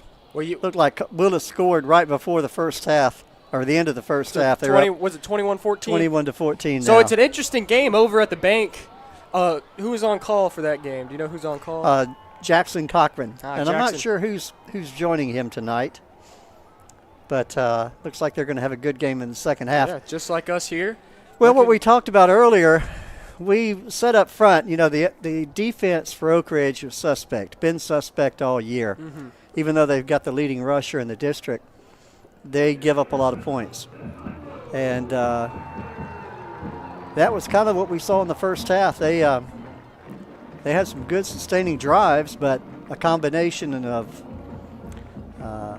not making defensive plays and fumbling the ball on offense, they find themselves down 24-7. It'll be interesting to see how they play when they come out of the dressing room. Conroe, again, being 4-0 on the district, they would love to go in the game tonight, be 5-0 in the district, and that would definitely give them an advantage. You know, I mentioned earlier Willis and the Woodlands being the top two perennials in the district, but hey, Conroe is making they're making a good argument. And since Conroe hasn't had this good of a start since 2007, as we mentioned, and that was a team that went 2 rounds deep into the playoffs, which is the furthest I believe Conroe has been since. I believe there were one game they lost to College Park in 2007 off of a Hail Mary. It was a little trickeration Hail Mary, and College Park scored on the last play of the game, or one of the last plays of the game, to beat Conroe. So Conroe could have swept the district in 2007. And as we talked about earlier, with having won the toss in the first half, Oak Ridge will send their receiving team out on the field. Looks like they've got Phoenix Aguilar and Ricky Stoops back to receive. Morgan, I'm sure, will be doing the kicking for the Tigers. Tee the ball up on the 40-yard line. And we are almost ready for second half football. If you're feeling a little tired, I'm going to try to wake you up this second half. We had that long halftime. I'm energized. David's energized. We're all energized here up in the booth. I think we're ready for second half football as the Tigers have it teed up. Morgan approaches the ball. Low line drive kick. Far though. Checks up kinda into the end zone. That'll be a touchback. War Eagles start at the 25. They're going to have to show they mean business here pretty quick. Yeah, trailing at 24-7. You're down 3 scores. It kind of feels like this is a must-score drive. You're going to set the tone for the second half. Isn't the greatest when you're coming out of the half that you feel the pressure that you must score. But, you know, pressure is something you put in tires. This Oak Ridge offense is going to be unfazed by that. I feel like they're going to come out, do what they do best, run the football. You got 24 minutes of game clock here to really, trust the run game. Maybe you break away a big play, as it's a little high snap, and they're going to just do that, hand it off to Hayes for about a gain of, They're going to give him 4-3.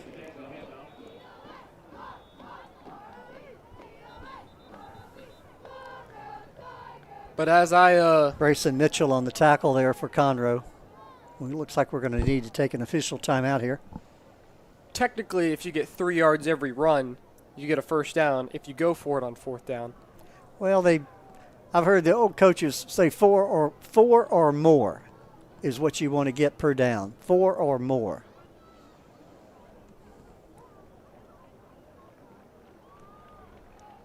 So we got a little timeout here. Ball is placed at the 28-yard line. 2nd and 7. War Eagles trying to get the gears churning here in the second half. Offense looked, it's not like they were bad in the first half. It's just they turned the ball over in 2 crucial spots. Right. Had good long drives and then give the ball over. They missed a field goal. So really you're looking at possibly 17 points, which would have them tied in this game if they capitalize. Urbe back to pass. It's going to be caught on the outside by number 80. That is Ricky Stukes on the reception there for the War Eagles. And Urbe really thrives on those quick out route passes. He's a good quarterback. Got good size, good, throws the ball well, runs the ball well. His only downfall of the game so far was that fumble. Urbe, another quick pass to Scott. Scott! Ooh. Dropped the ball. Yeah, that's one of the ones you got to... Hit him in the hands. He got his eyes turned wide open. You see, he turned his head before he caught the ball. That's something that wide receiver coaches emphasize is catch the ball, then you run. You don't run before you catch the ball. So what could have been possibly, he had one man to beat there. If he gets to the edge, who knows how many yards. But in the playbooks, that is going to be an incomplete pass. 2nd and long here for the War Eagles. They're going to hand it off to Hayes. Hayes is going to try to hit the edge. We'll get free and we'll get some yards. He ran 30 yards to make 2. Yeah, exactly. Make 1. Yeah. It was a well defended by Conroe, but Hayes, good job there to string it out. Get some yards. A TFL there would give Conroe all the momentum there. If you make it 3rd and 14, 3rd and 15.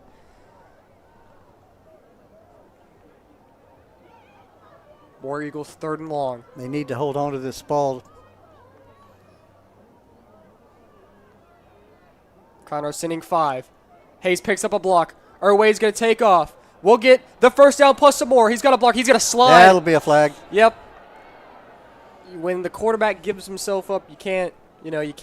That's just an emotional play. I mean, these kids, it's hard to switch it off, Mm-hmm. That'll tack 15 on it. Yep.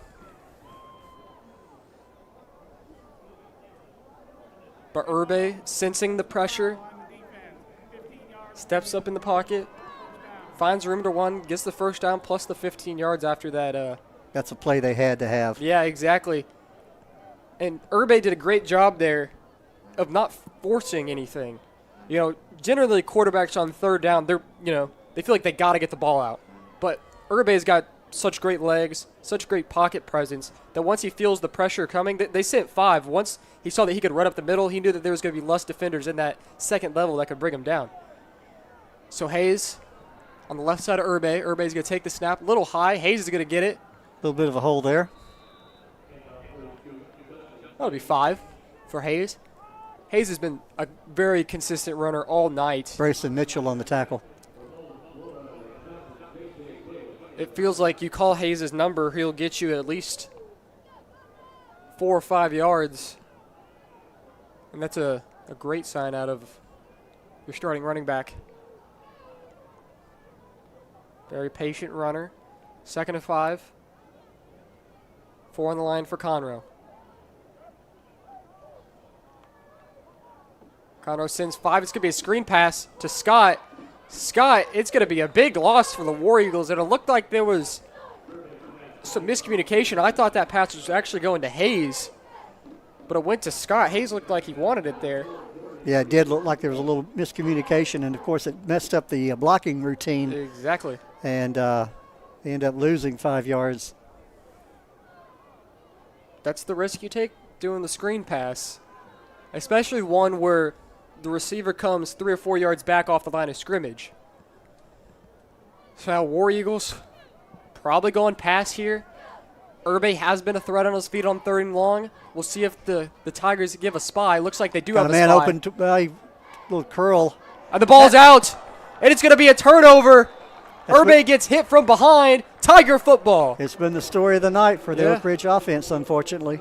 And great change of plans by the Conroe defense. You know that Irbe's been absolutely killing you on 3rd and longs with his feet. They only send 4, but they drop a spy.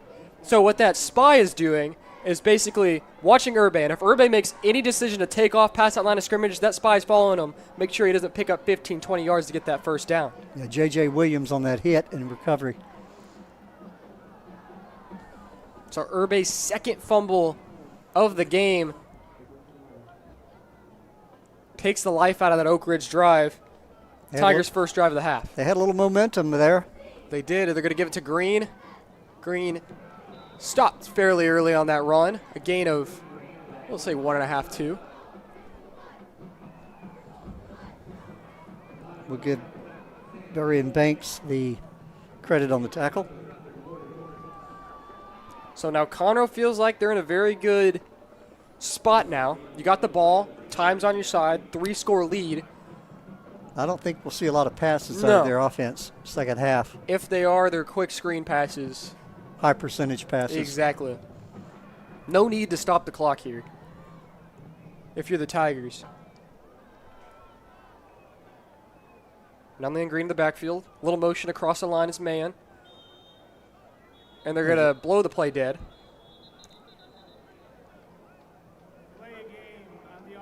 They let the 25-second clock run out.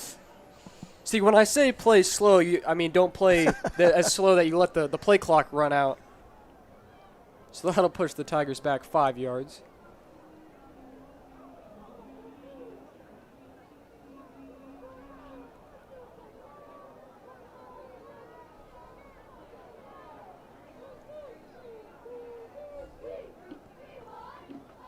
Tigers looking for the play from the sideline. As the play clock's running down again, they might not get this play off. 5 seconds, they might take another delay game. 2, It 1. looks like they will. They No, take it. No, they call it timeout. Coach called timeout last minute. That's one of the most frustrating things for a coach. You get a delay game, and then you proceed to run the play clock all the way down to 2, where you have to burn a timeout. And which still, this game is still very much in reach for the War Eagles if they get a couple things to turn their way, and where these timeouts could be crucial going down the stretch.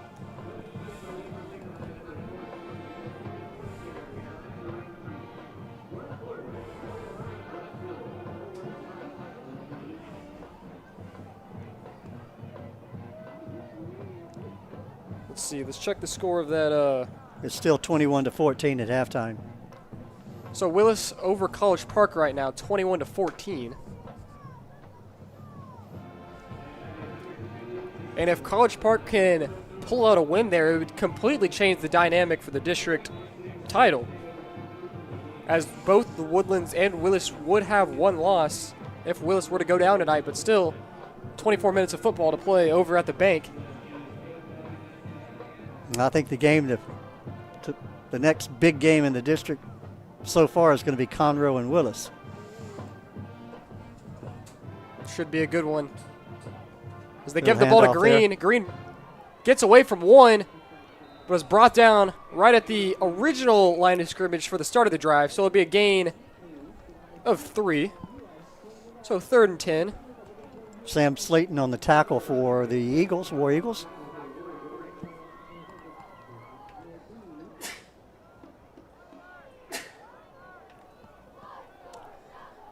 So clock running down for Conroe. This is kind of what the game plan will be probably for the rest of the game. Take as much clock time needed. Oak Ridge love to get that ball back. Yeah, especially after the fumble. Man going across the line is going to come back. Snap. Nunley takes a shot right across the middle. Got his man open. Got his man in. He evades the tackle. We'll get the first down and more. Again, the has room tackling to issue. run. Will he go? Is anybody going to get him? Tackled at the Oak Ridge. Flag on the play. 17. This is a flag we actually saw this time, David. I think that's probably going to be a block in the back. Yep. Spot foul. But Zachary Allen, what a way to avoid what looked like could be a tackle behind the first down marker, but avoids it and picks up 40 more yards after that. That is something. Tackling an issue for the War Yeah, Eagles, that's something we or lack thereof. really emphasized was bringing down the man on the first point of contact. But we'll see what the penalty is. Generally, Blindside block, number 11 on the offense. 15-yard penalty from the spot. First and 10. so That's one you don't see very often, but it's a penalty that needs to be called because Yeah. it keeps safety in mind. So, Tigers still pick up the first down. They'll be at the War Eagle 39.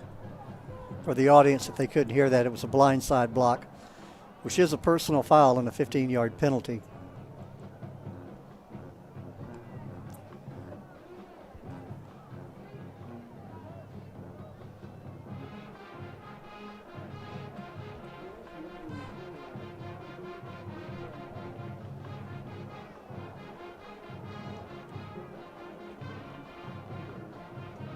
Now he's going to hand it off to Green. Green, power running. Breaking tackles. Oh, my goodness. Number 42 for the War Eagles, I just noticed watching that, Sam Slayton. He had him wrapped up and just let him go. Yeah, that is the definition of power running back, is Dramico Chunky Green. He's second short. He is a senior this year. Had a very productive junior year, but injuries limited his time on the field. When he was on the field, he was very good. As we see a flag, as Nunley's brought down around the line of scrimmage, this might be an illegal shift, as it was thrown right as the ball was snapped. Titus Brayboy and Chase Leonard on the tackle there for Oak Ridge. Looks like the penalty will go against Conroe.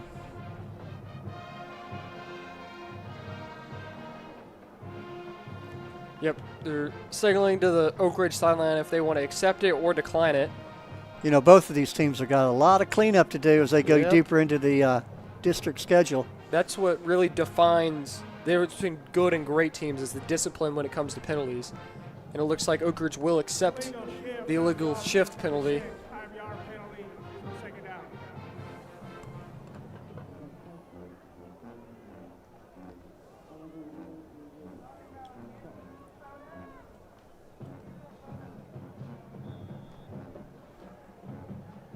So Tigers will redo the down 5 yards further back.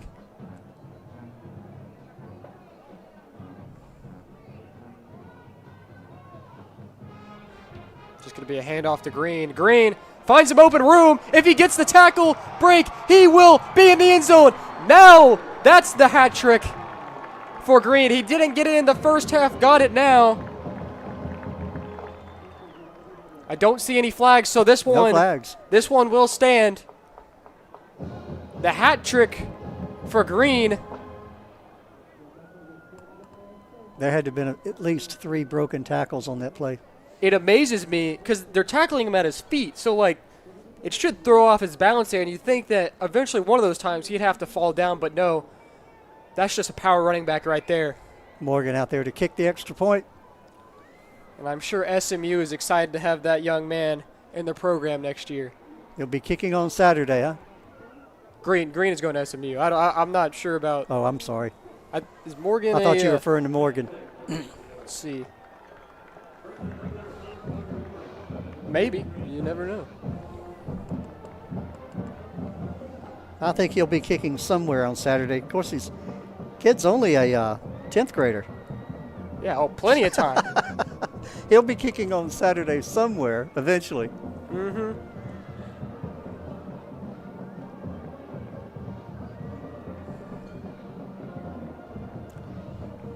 So Conroe adding on to their lead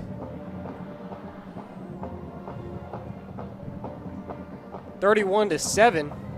PAT was good. Conroe band enjoying the halftime, or I should say enjoying the homecoming game so far. They still get to perform after the game. So, I'll check with our booth, see if they're going to include that in the replay for tonight, or if they'll include it on the live stream.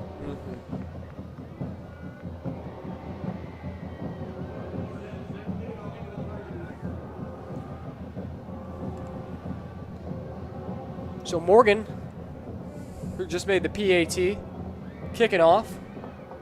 Nice high. This one will be carried, picked up. Oak Ridge trying to get something happening. Makes a man miss, brought down at the 24. That was Ricky Stoops on the run back there. It was really worked for those extra 2 yards there. But football's not just a game of yards, it's a game of inches too, so those 2 yards could make or break this drive for the War Eagles. So after the fumble, the third one for the War Eagles, they're looking to just get some sort of points on the board. Get something established. The wheels on the bus going. The train wheels moving. You need some sort of forward momentum after this drive for the War Eagles. Snap. Going to be quarterback keeper for Urbe. And Urbe makes a second effort. Will be a gain of about 6.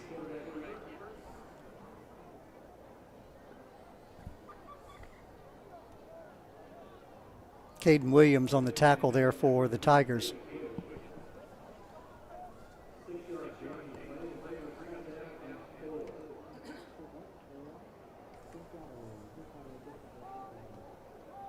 Good 6-yard gain there. Little high of a snap, but still. Hit hard at the line of scrimmage, breaks the tackle. What an effort to get back to the line. He got back to the line of scrimmage, but I think he was lucky to do that. 2 Tigers in the backfield and a snap of your fingers. But Hayes able to. Bryson Mitchell on that tackle, hit him hard. So it'll remain 3rd and short. Oak Ridge seems to do their best when Urbe can get into the open space. Maybe we'll see a designed rollout. Urbe He'll gets go sacked, down. but there is a flag. We'll see what the flag is. Looks like they're indicating it's on the offense. Ramon Laura there with the sack. Holding on the offense, number 55. That penalty is declined, 4th down. And obviously the Tigers will decline that penalty. So the punt team for Oak Ridge out there. James Scott will go back to punt. Is this a, you always have that threat since James Scott is an elite receiver that, he could take off and run, but I don't know if you do that on 4th and 11. Jaden back to Mayon. Oak Ridge bounce. Jaden Mayon back to receive. He'll let the ball bounce. As you said, it's going to be marked down about the 33-yard line. Conroe well in control of this one with 4:42 left in the 3rd quarter, leading at 31-7.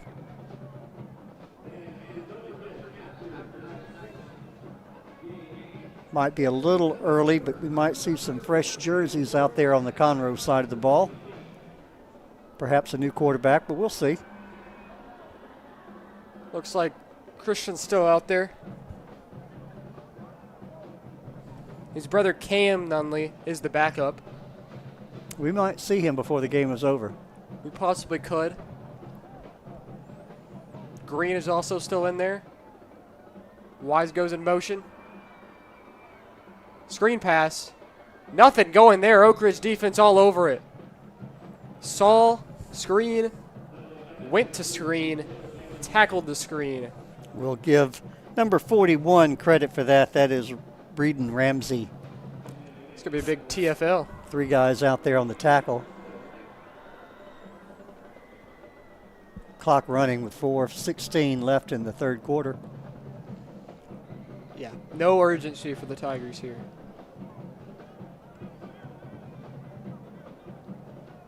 Green's going to get it. Cuts back up the middle. He'll pick up a solid amount of yards to make it third and manageable here. Green is a good, strong runner. Oh, absolutely.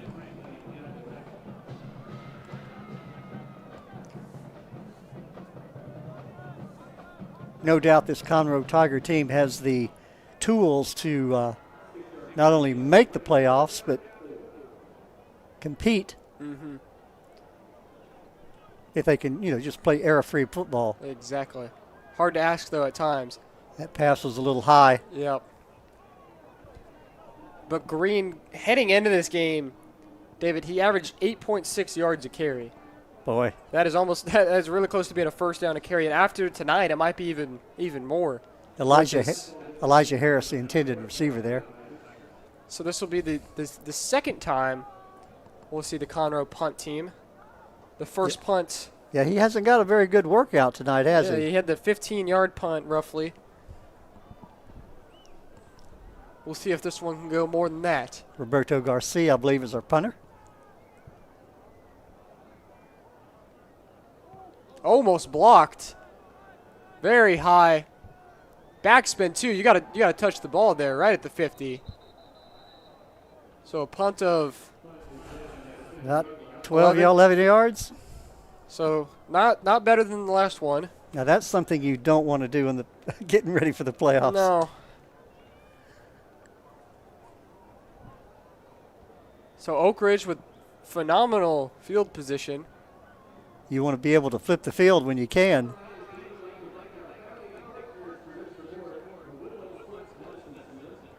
War Eagles here with outstanding field position. Ball sitting, as you said, sitting on the 50-yard line. Yep, 3:17 left to go in the third quarter.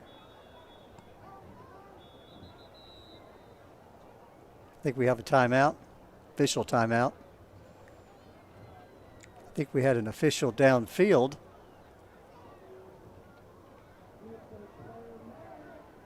Not really sure. I think he was out of position. Maybe he had to tie his shoe, but Yeah, I did not see what had happened there. I didn't either. But now we'll resume play. All I know is he came running up the field, sideline. Urbe's going to keep it, and he's going to stumble down. Which, technically, I don't know if that's a TFL or a sack or if that's just a... Oh. I guess technically they'll give him... Yeah, Ramon Lara on the tackle TFL there. Looked like Urbe had started stumbling and falling before. Yeah, it's one of those plays that just was doomed from the start. Yeah, I believe it was a design. I think it was a read option. I don't think the running back wanted the quarterback to take it there. Good play action here, Urbe. Trying to avoid the pressure. Is going to go down. Number 25. That was Kanye Smith with the sack. Actually, Bryce Levy. I believe that's the, you might be looking at an older roster there, Bryce Levy. I guess so. Thank you, David, for the correction. Now it's third and a country mile for the War Eagles. This might be one of the times you take a shot to Scott. Well, they definitely got nothing to lose at this point. Yeah, I mean, Scott has got 4 inches on the corner. But Brew is a highly talented corner. Heading to Oregon. Conroe sitting the pressure. Urbe is going to run it up the middle. Holds onto the football this time. Conroe's seen that one just one time too many. We'll give number 44, Jonathan Williams, JJ, tackle the credit on that bring down.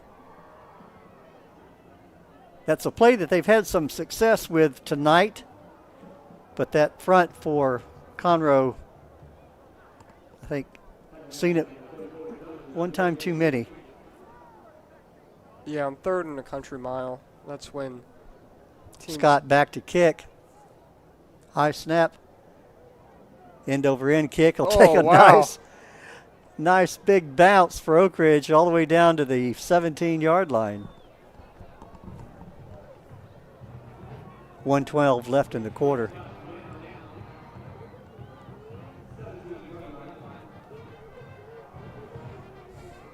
So Tigers backed up towards their end zone.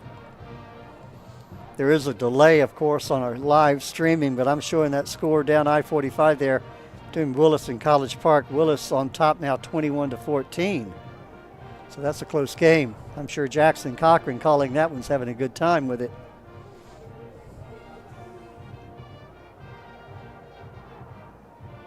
Tigers will not be in any hurry now. Absolutely not. Probably after about 3 plays or so will they get down to the end of the quarter as Green's going to get it. Makes a man miss, makes another man miss, but it's finally brought down for a gain of about 4, maybe 5.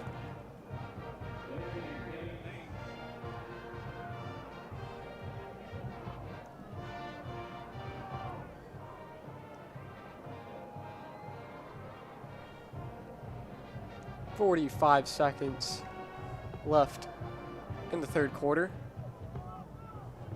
Nunley, play action, quick out route Good pass to Mayan. there. It's going to be a first down and inbounds. Good open field tackle by the War Eagles. Number 9, Caleb Aresti.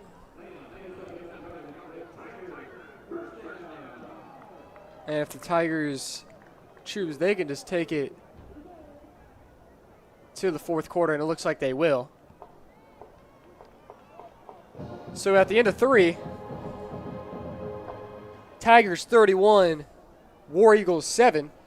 Now, did you say the Conroe homecoming dance is tonight? Tomorrow. Tomorrow. Tomorrow night. They get to hold it inside. The last 3 years, I know for sure it's been held outside. So they probably got the building finally finished. Yeah. They've been doing a lot of construction it's here for years, several years. The new cafeteria is opened. So we're going to flip field here. 12 minutes till home here. Thank you all for tuning in and joining this lovely Friday evening with us. 3 straight days of football, really.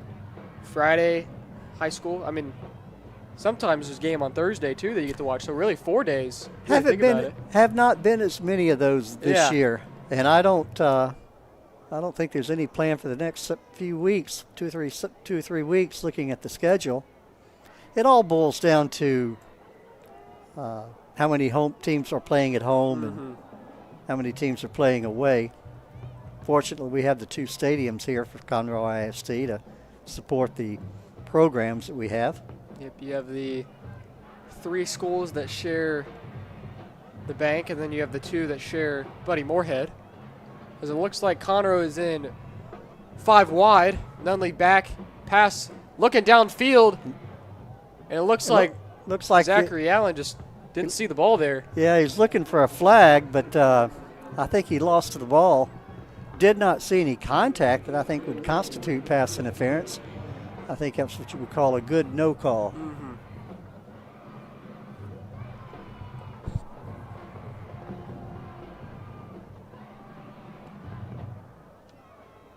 That is probably the furthest pass Nunley has attempted downfield so far this game. Yeah, a little surprised at that too, leading at 31-7, stopping the clock.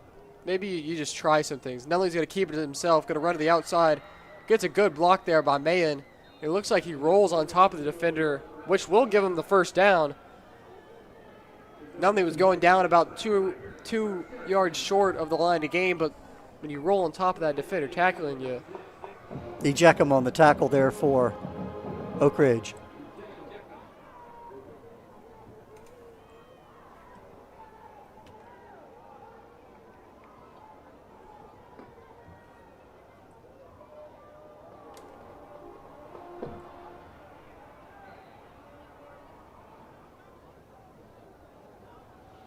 Gonna be a quick screen pass to the outside. Oak Ridge is all there. He'll be brought down again by Ejeckham.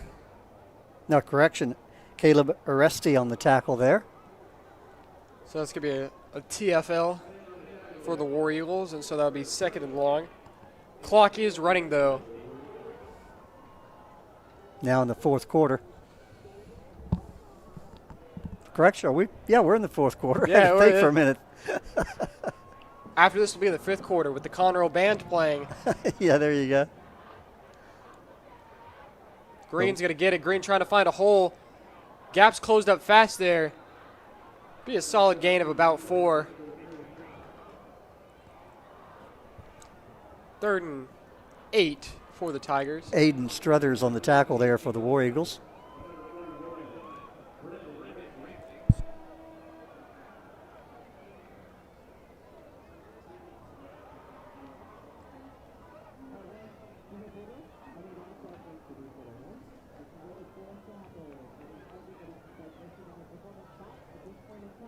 Third and long for the Tigers.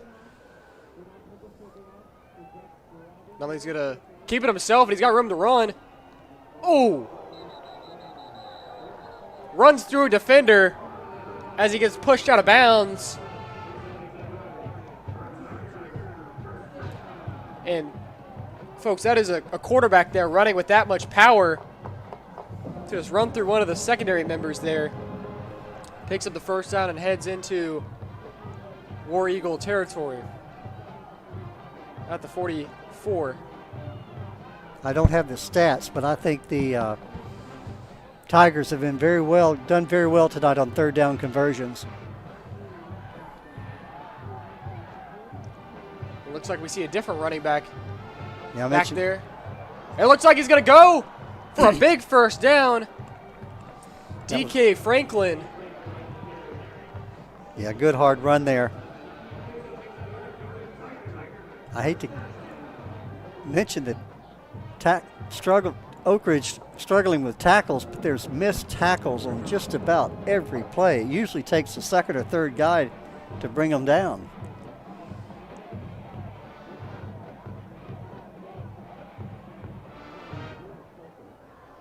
Of course, a good strong running on behalf of the Tigers has a little bit to do with that too. That's number 20 again. Franklin. And with Franklin, and that might be the end of the night for Green. Yes. But I see him on the sideline there. It looks like he wants to get back in. As almost every player doesn't ever want to be on the sideline.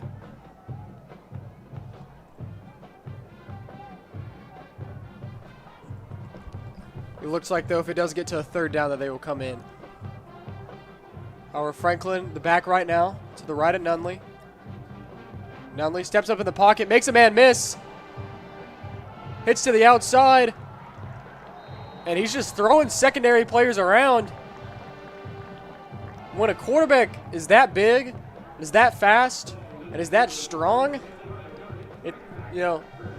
especially when runners get downhill, it's really intimidating to try to bring them down.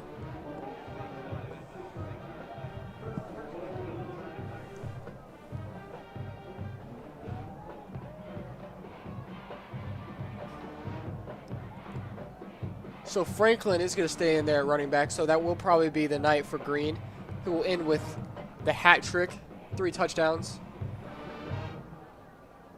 And they're going to let Nunley keep it, and he gets nowhere. Great stop Good tackle there. There was about 4 War Eagles in the area. Aiden Struthers.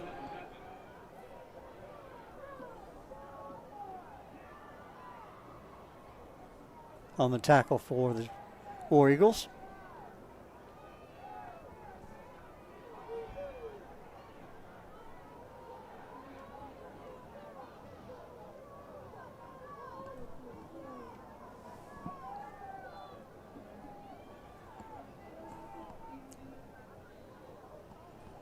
Nunley signaling to his receivers, play clock winding down.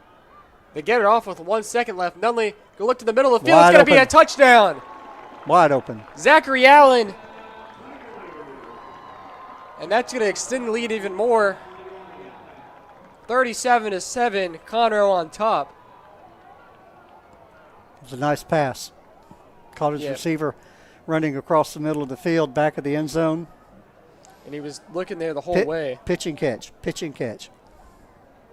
And we'll give you a quick update on the Willis College Park game. Willis is up 28-21 with 4 minutes left to go in the third quarter of the bank. So this game will definitely finish before that one.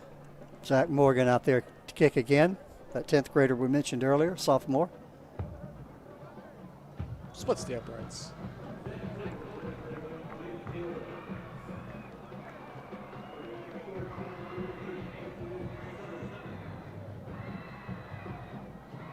And Willis appears to have just scored a touchdown, so they'll extend the lead over College Park.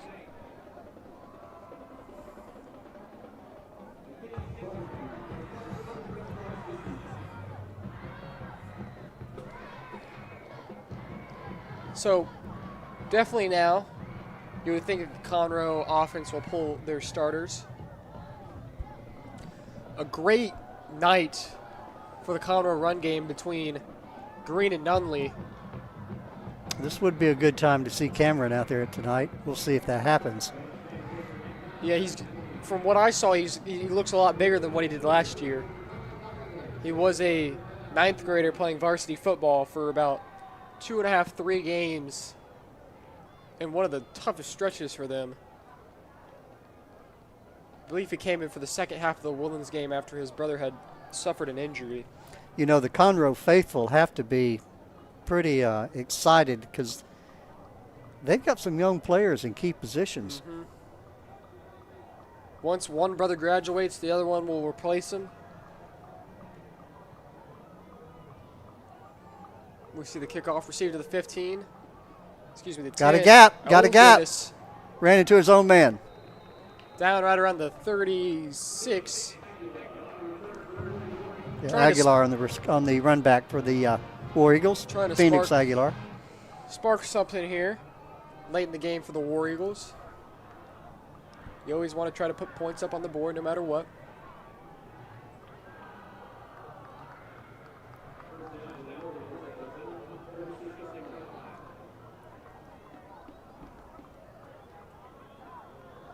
Might see some fresh jerseys out there on defense too for Conroe. See if we can check some numbers. I don't see Dorian Brew out there, so we definitely have some. Probably some underclassmen going to be coming in here before too long. Everybody's going to hand it off, and Hayes has an opening. There's going to be no one to catch him. He's going to walk into the end zone. Touchdown, War Eagles. Justin Hayes, and that's going to be his longest rush of the year. I don't think he was ever touched. No, he wasn't.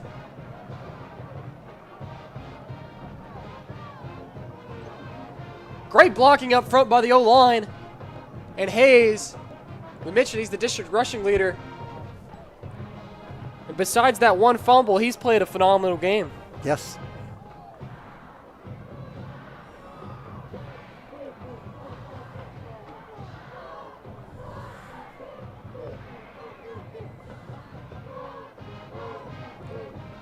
And the extra point is good. Marcus Erstad on the extra point there.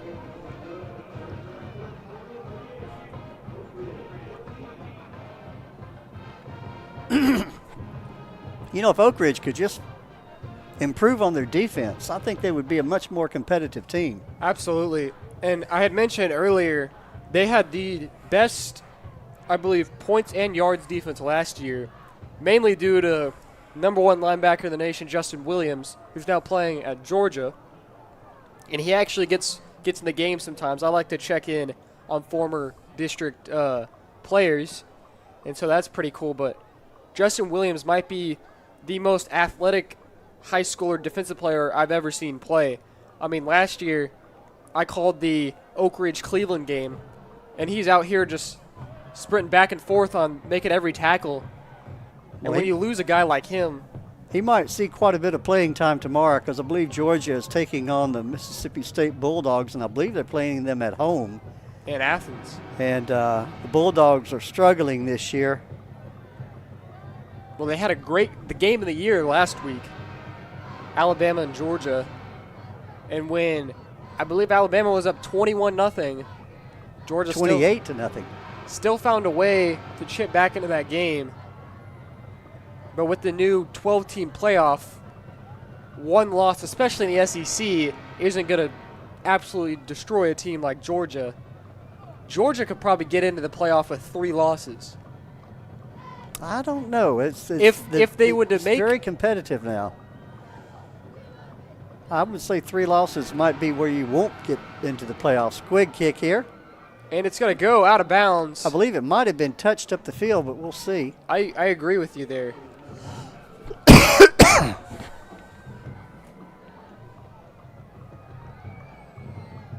Looks like they will throw the. Let's see what they're going to do. Maybe they played it as a live ball that rolled out of bounds after the fact.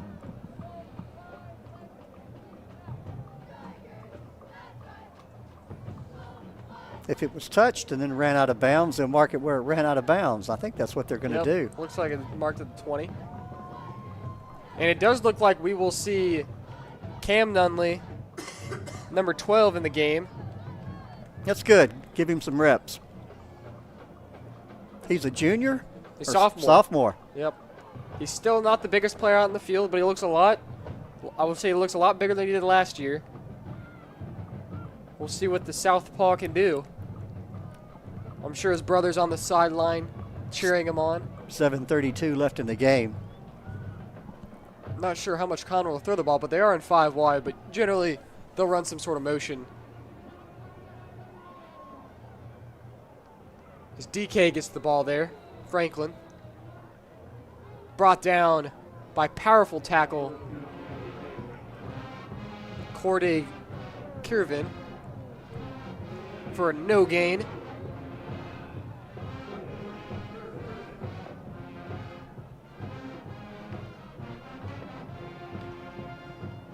Conroe looking to move to 5-0.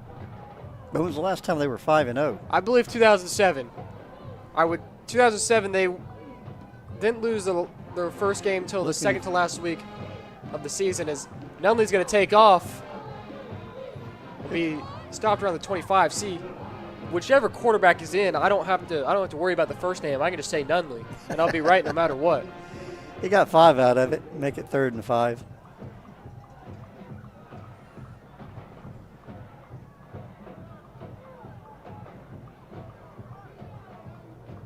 I'm sure he appreciates getting some reps during the home game, absolutely. Right?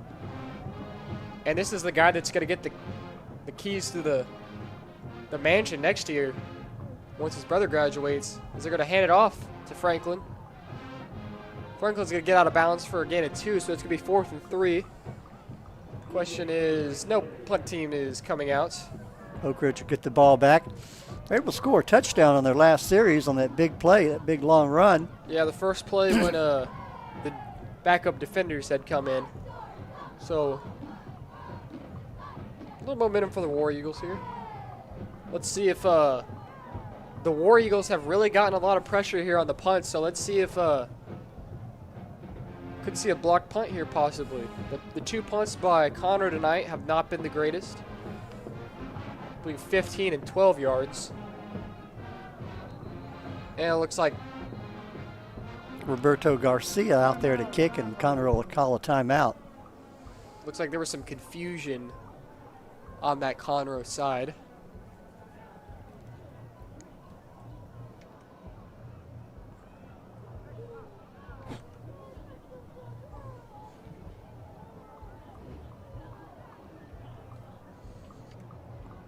So the score over at the bank is 35-21.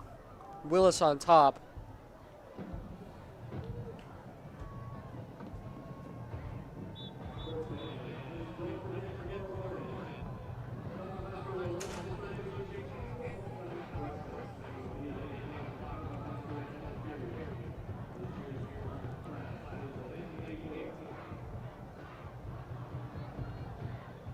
So, after the timeout, punt team is back on the field.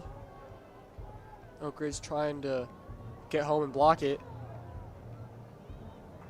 Doesn't get the block. This is a way better punt than the previous 2. Might have more yards just on this punt than the last 2 combined.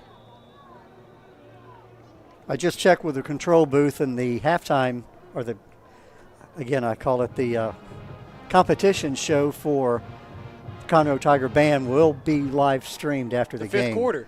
Yeah, so That's what they're calling it. pardon? Fifth quarter? The fifth quarter. 125%. So stick around for that. The band puts in so much work. And when you say the band, keep in mind that's 3 groups. You've got the band, the drill team, and the color guard. Yeah. So they basically got their own football team, really. And they're out and practicing the heat. Me, I'm more of a stay inside air conditioning type of guy, so I got much respect for those. Do we have a penalty on the play? Looks like it's going to be marked off against the War Eagles. So much has happened that we don't know. I didn't see a flag there either. Looks like they're walking way back. Might be a 15-yarder. Coaches for the War Eagles. Looks like they want to get on the field and play too. I think they marked it off in the wrong direction. Oh, yeah. I saw the Oak Ridge coaching staff over there pointing in the other direction. Now we'll have an official conference. The referees are looking forward to the fifth quarter. They're thinking about the band just as much as we are. And now they're going to mark it off against Conroe. Well, it was a good punt until a lot happens here in the fourth quarter. And I think are they going to punt it over? No, they're just sending out. They're bringing out the starters for the defense.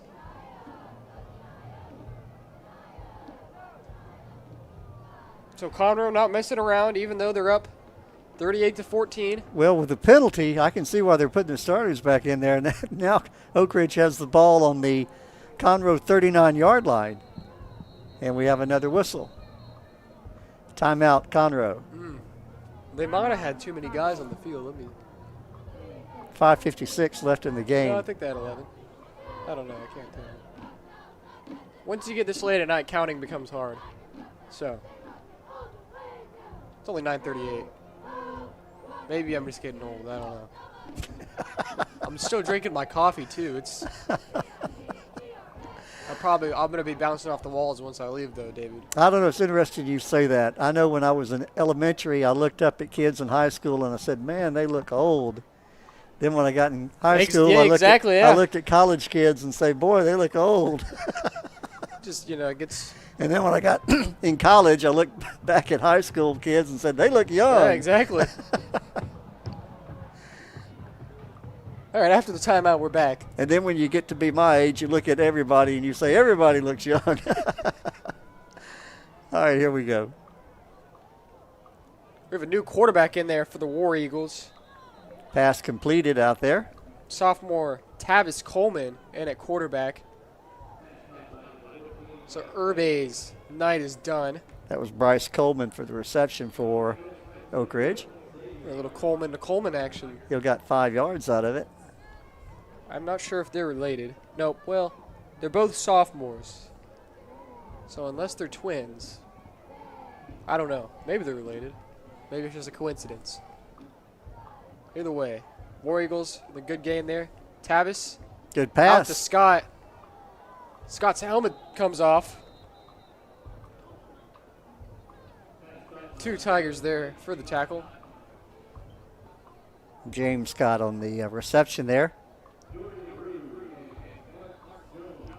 So 3rd and Jones on the tackle. 1 here for the War Eagles. 3rd and 1. Just hand it off here.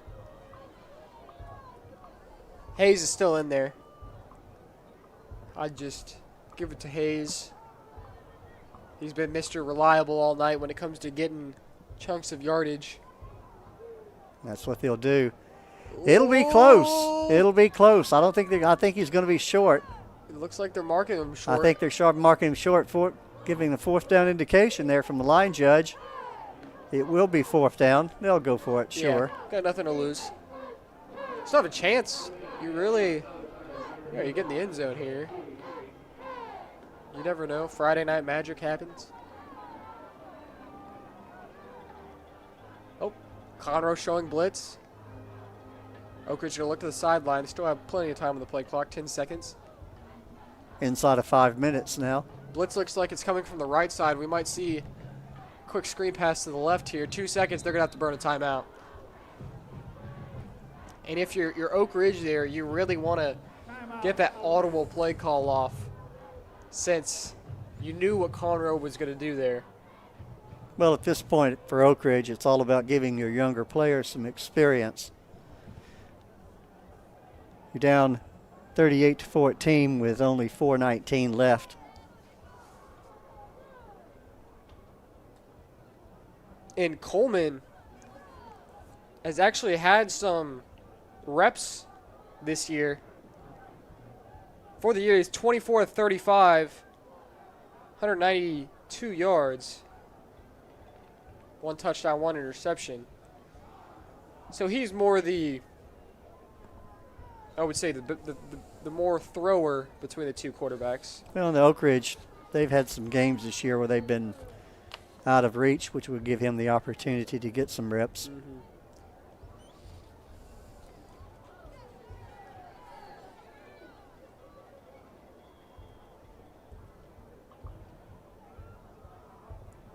Fourth and 1.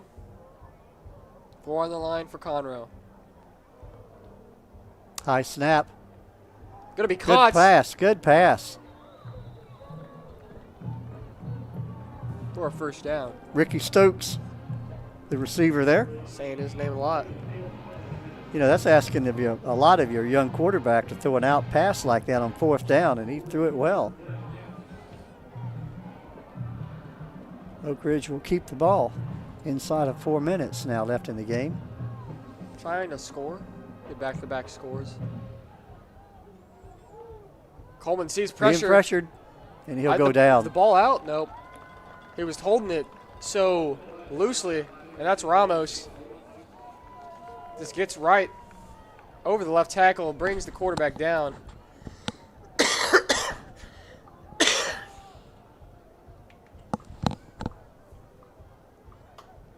Be 2nd and long now. Yeah, you basically got to almost pick up 2 first downs in order to get the real first down.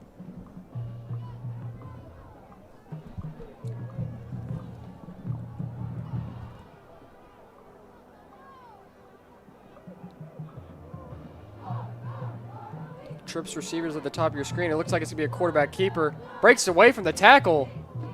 Pick up a solid gain. After the first contact, and there's a late flag. Late flag comes in. That might be for extracurricular activity. See, we saw that one. Dead ball, personal foul, number 10 on the defense, 15 yards from the end of the run, automatic first down. Oh, there's life. Yeah, for the War Eagles. That was a personal foul. Mm-hmm. We'll give them first down, get the ball all the way down to about looks like they're going to mark it right at about the 16-yard line.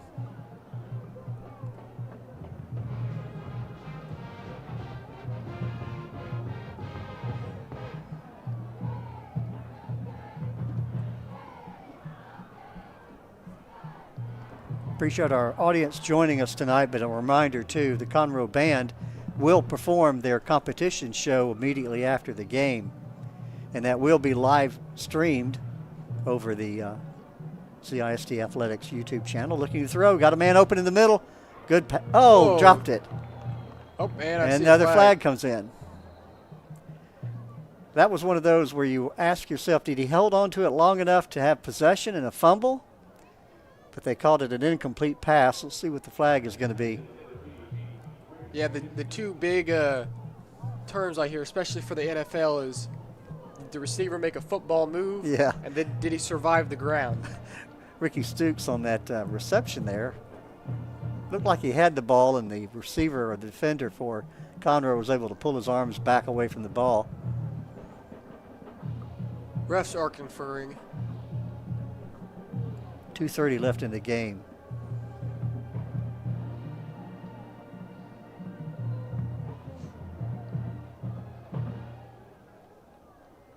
Pass interference on the defense, number 24. Ball be placed at the 2-yard line, first down.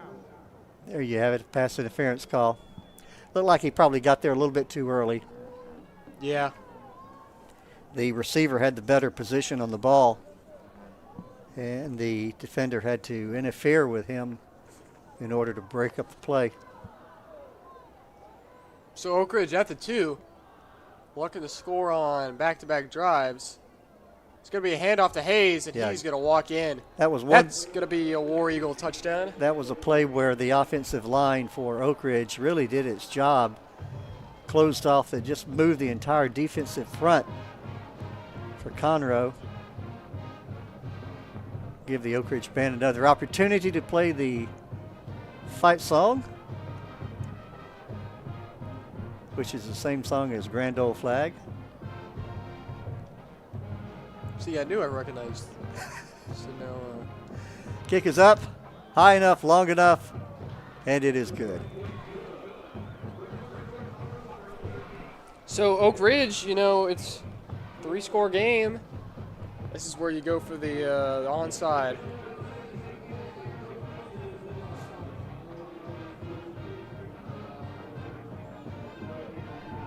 Conroe ROTC out there to do push-ups. They're going to do jumping jacks instead.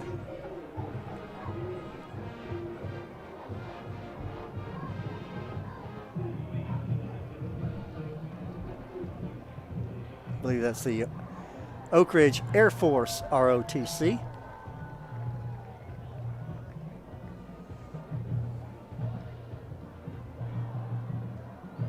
Aim high. Yeah. So we'll see Oak Ridge come back out here. Probably going to go for the onside kick.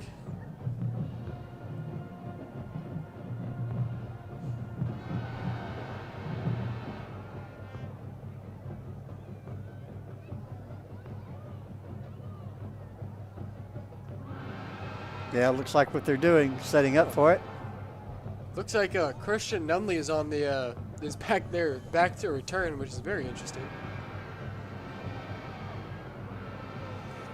Marcus Erstad setting the ball up for the onside kick. You know, it's all in the kick. You want that ball to hit about 8 yards out there and then bounce straight up in the air. Almost create a jump ball right at 10 yards. Let's see if he can do it. Pretty good. Oh, and they're going to get it. David, you called exactly what he did. There's a bunch of college and pro teams that would love to have that type of onside kick. It did exactly what you want. Bounce high in the air right at the 10-yard marker after going 10 yards. Life for the Eagles. The War Eagles here. Don't go anywhere, folks. 2:24 left in the game. Do you bring your starting quarterback back? Coleman led you down to a touchdown. I feel like Coleman's still out there. And if anything, this helps if it ever comes down to a tie, I believe it goes to point differential in the district. Am I correct, David? I believe you're correct. So this is valuable for the War Eagles, who have are a fringe playoff team as of right now, and with a loss would put them at 2-2 in the district. Looking to throw. Coleman going to be brought down. They're going to have to pick things up a little bit here. You'll get a couple out of it. They're going to call a timeout here. Looks like we have an official timeout. Official timeout. Let me check in on that score over at the bank. We mentioned earlier, talking college ball a little bit, your Red Raiders, they have who tomorrow at home? Or no, they play Arizona at Arizona. At Arizona. Late game. 10 o'clock at night. Longhorns are off this week. And the Aggies have a big game tomorrow. They play Missouri. Missouri number 9 in the nation.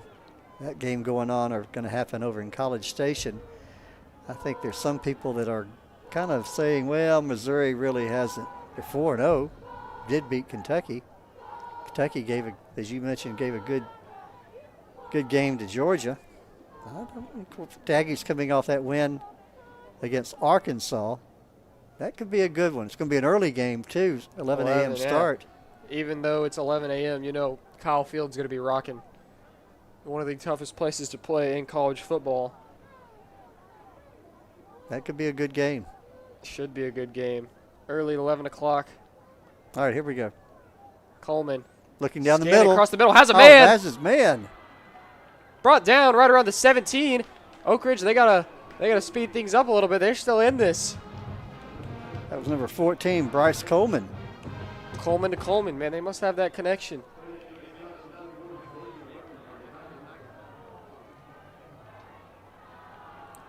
So the War Eagles don't want to leave without a fight. Looking to throw. But Overthrown, little high.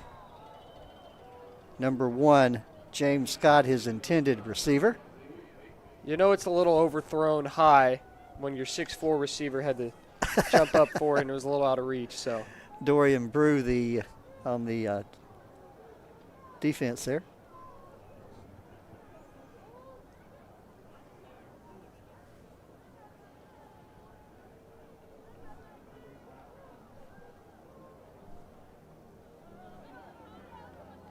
Oak Ridge not showing like they're in a hurry here. And then incomplete pass, clock stops. Coleman quick out route. Oh, good pass. Caught by Phoenix Aguilar. He'll be just short of the first down, but And gets out of bounds. good out pattern. I tell you, this kid's not playing like a backup quarterback. No, he's not. He's looks calm and composed and hitting his routes. But Tries to make the break. But as you said, he's had quite a bit of reps this year. Whenever the situations like this where the War Eagles have found themselves far behind. 3rd and 2. Coleman is going to be sacked by a swarm of Tigers. Good defensive play there. We'll call that sack by a cast of thousands. So desperation time now for the War Eagles. 4th down. And if they want a chance, they're going to have to score here.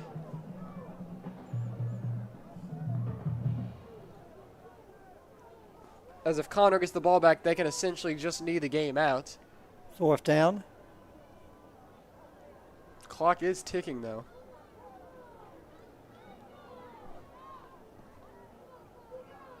Coleman looks right. Going to take a shot to the end zone, overthrown. That'll go a little mix up there on the receivers. Ball will go over on downs.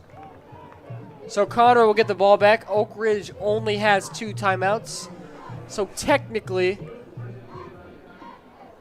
hypothetically, they can get the ball back if they use. Conroe is going to get the win, find themselves sitting pretty in the playoff race at 5-0. Be 3-0 in district play with, I believe, Caney Creek next week, maybe? Might be Caney Creek next week. I think it is. I think I'll be calling that game too.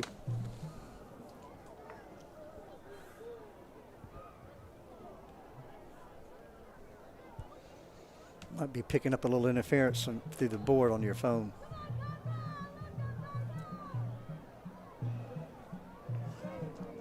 Nope, they play Grand Oaks next week It could be a good game. at the bank. Jackson will be calling that game. 24 seconds. I don't even think the play clock says 40 seconds. I think that's going to be it. Well, Sam, it's been a pleasure calling the game again with you tonight. Great. Absolutely. Hope you get out from Lubbock more often. I'll be back for the Conroe Woodlands game. So boy. that'll be a fun one. Ooh. Possible as it stands right now, that'll be the decider for the big bracket 1 seed in the district. Right. It'll be here at Moorhead Stadium.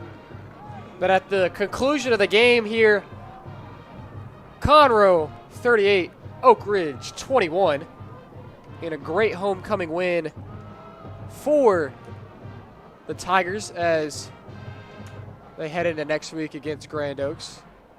Folks, don't leave just yet, as we still have the 5th quarter.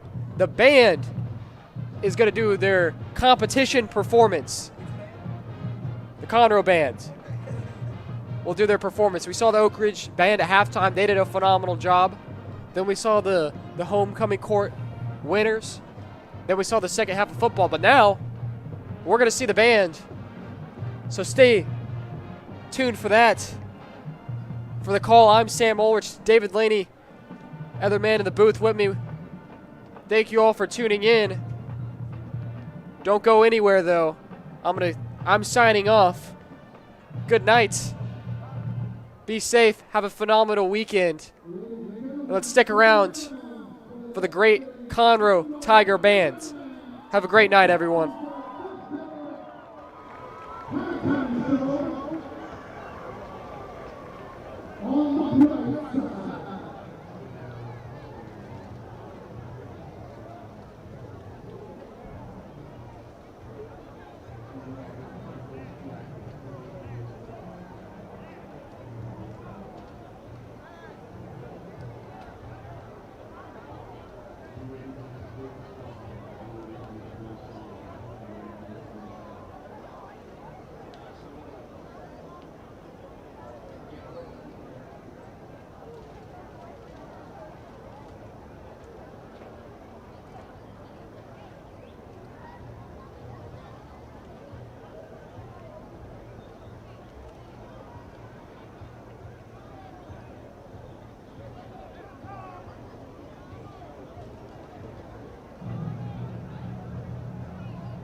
Mark The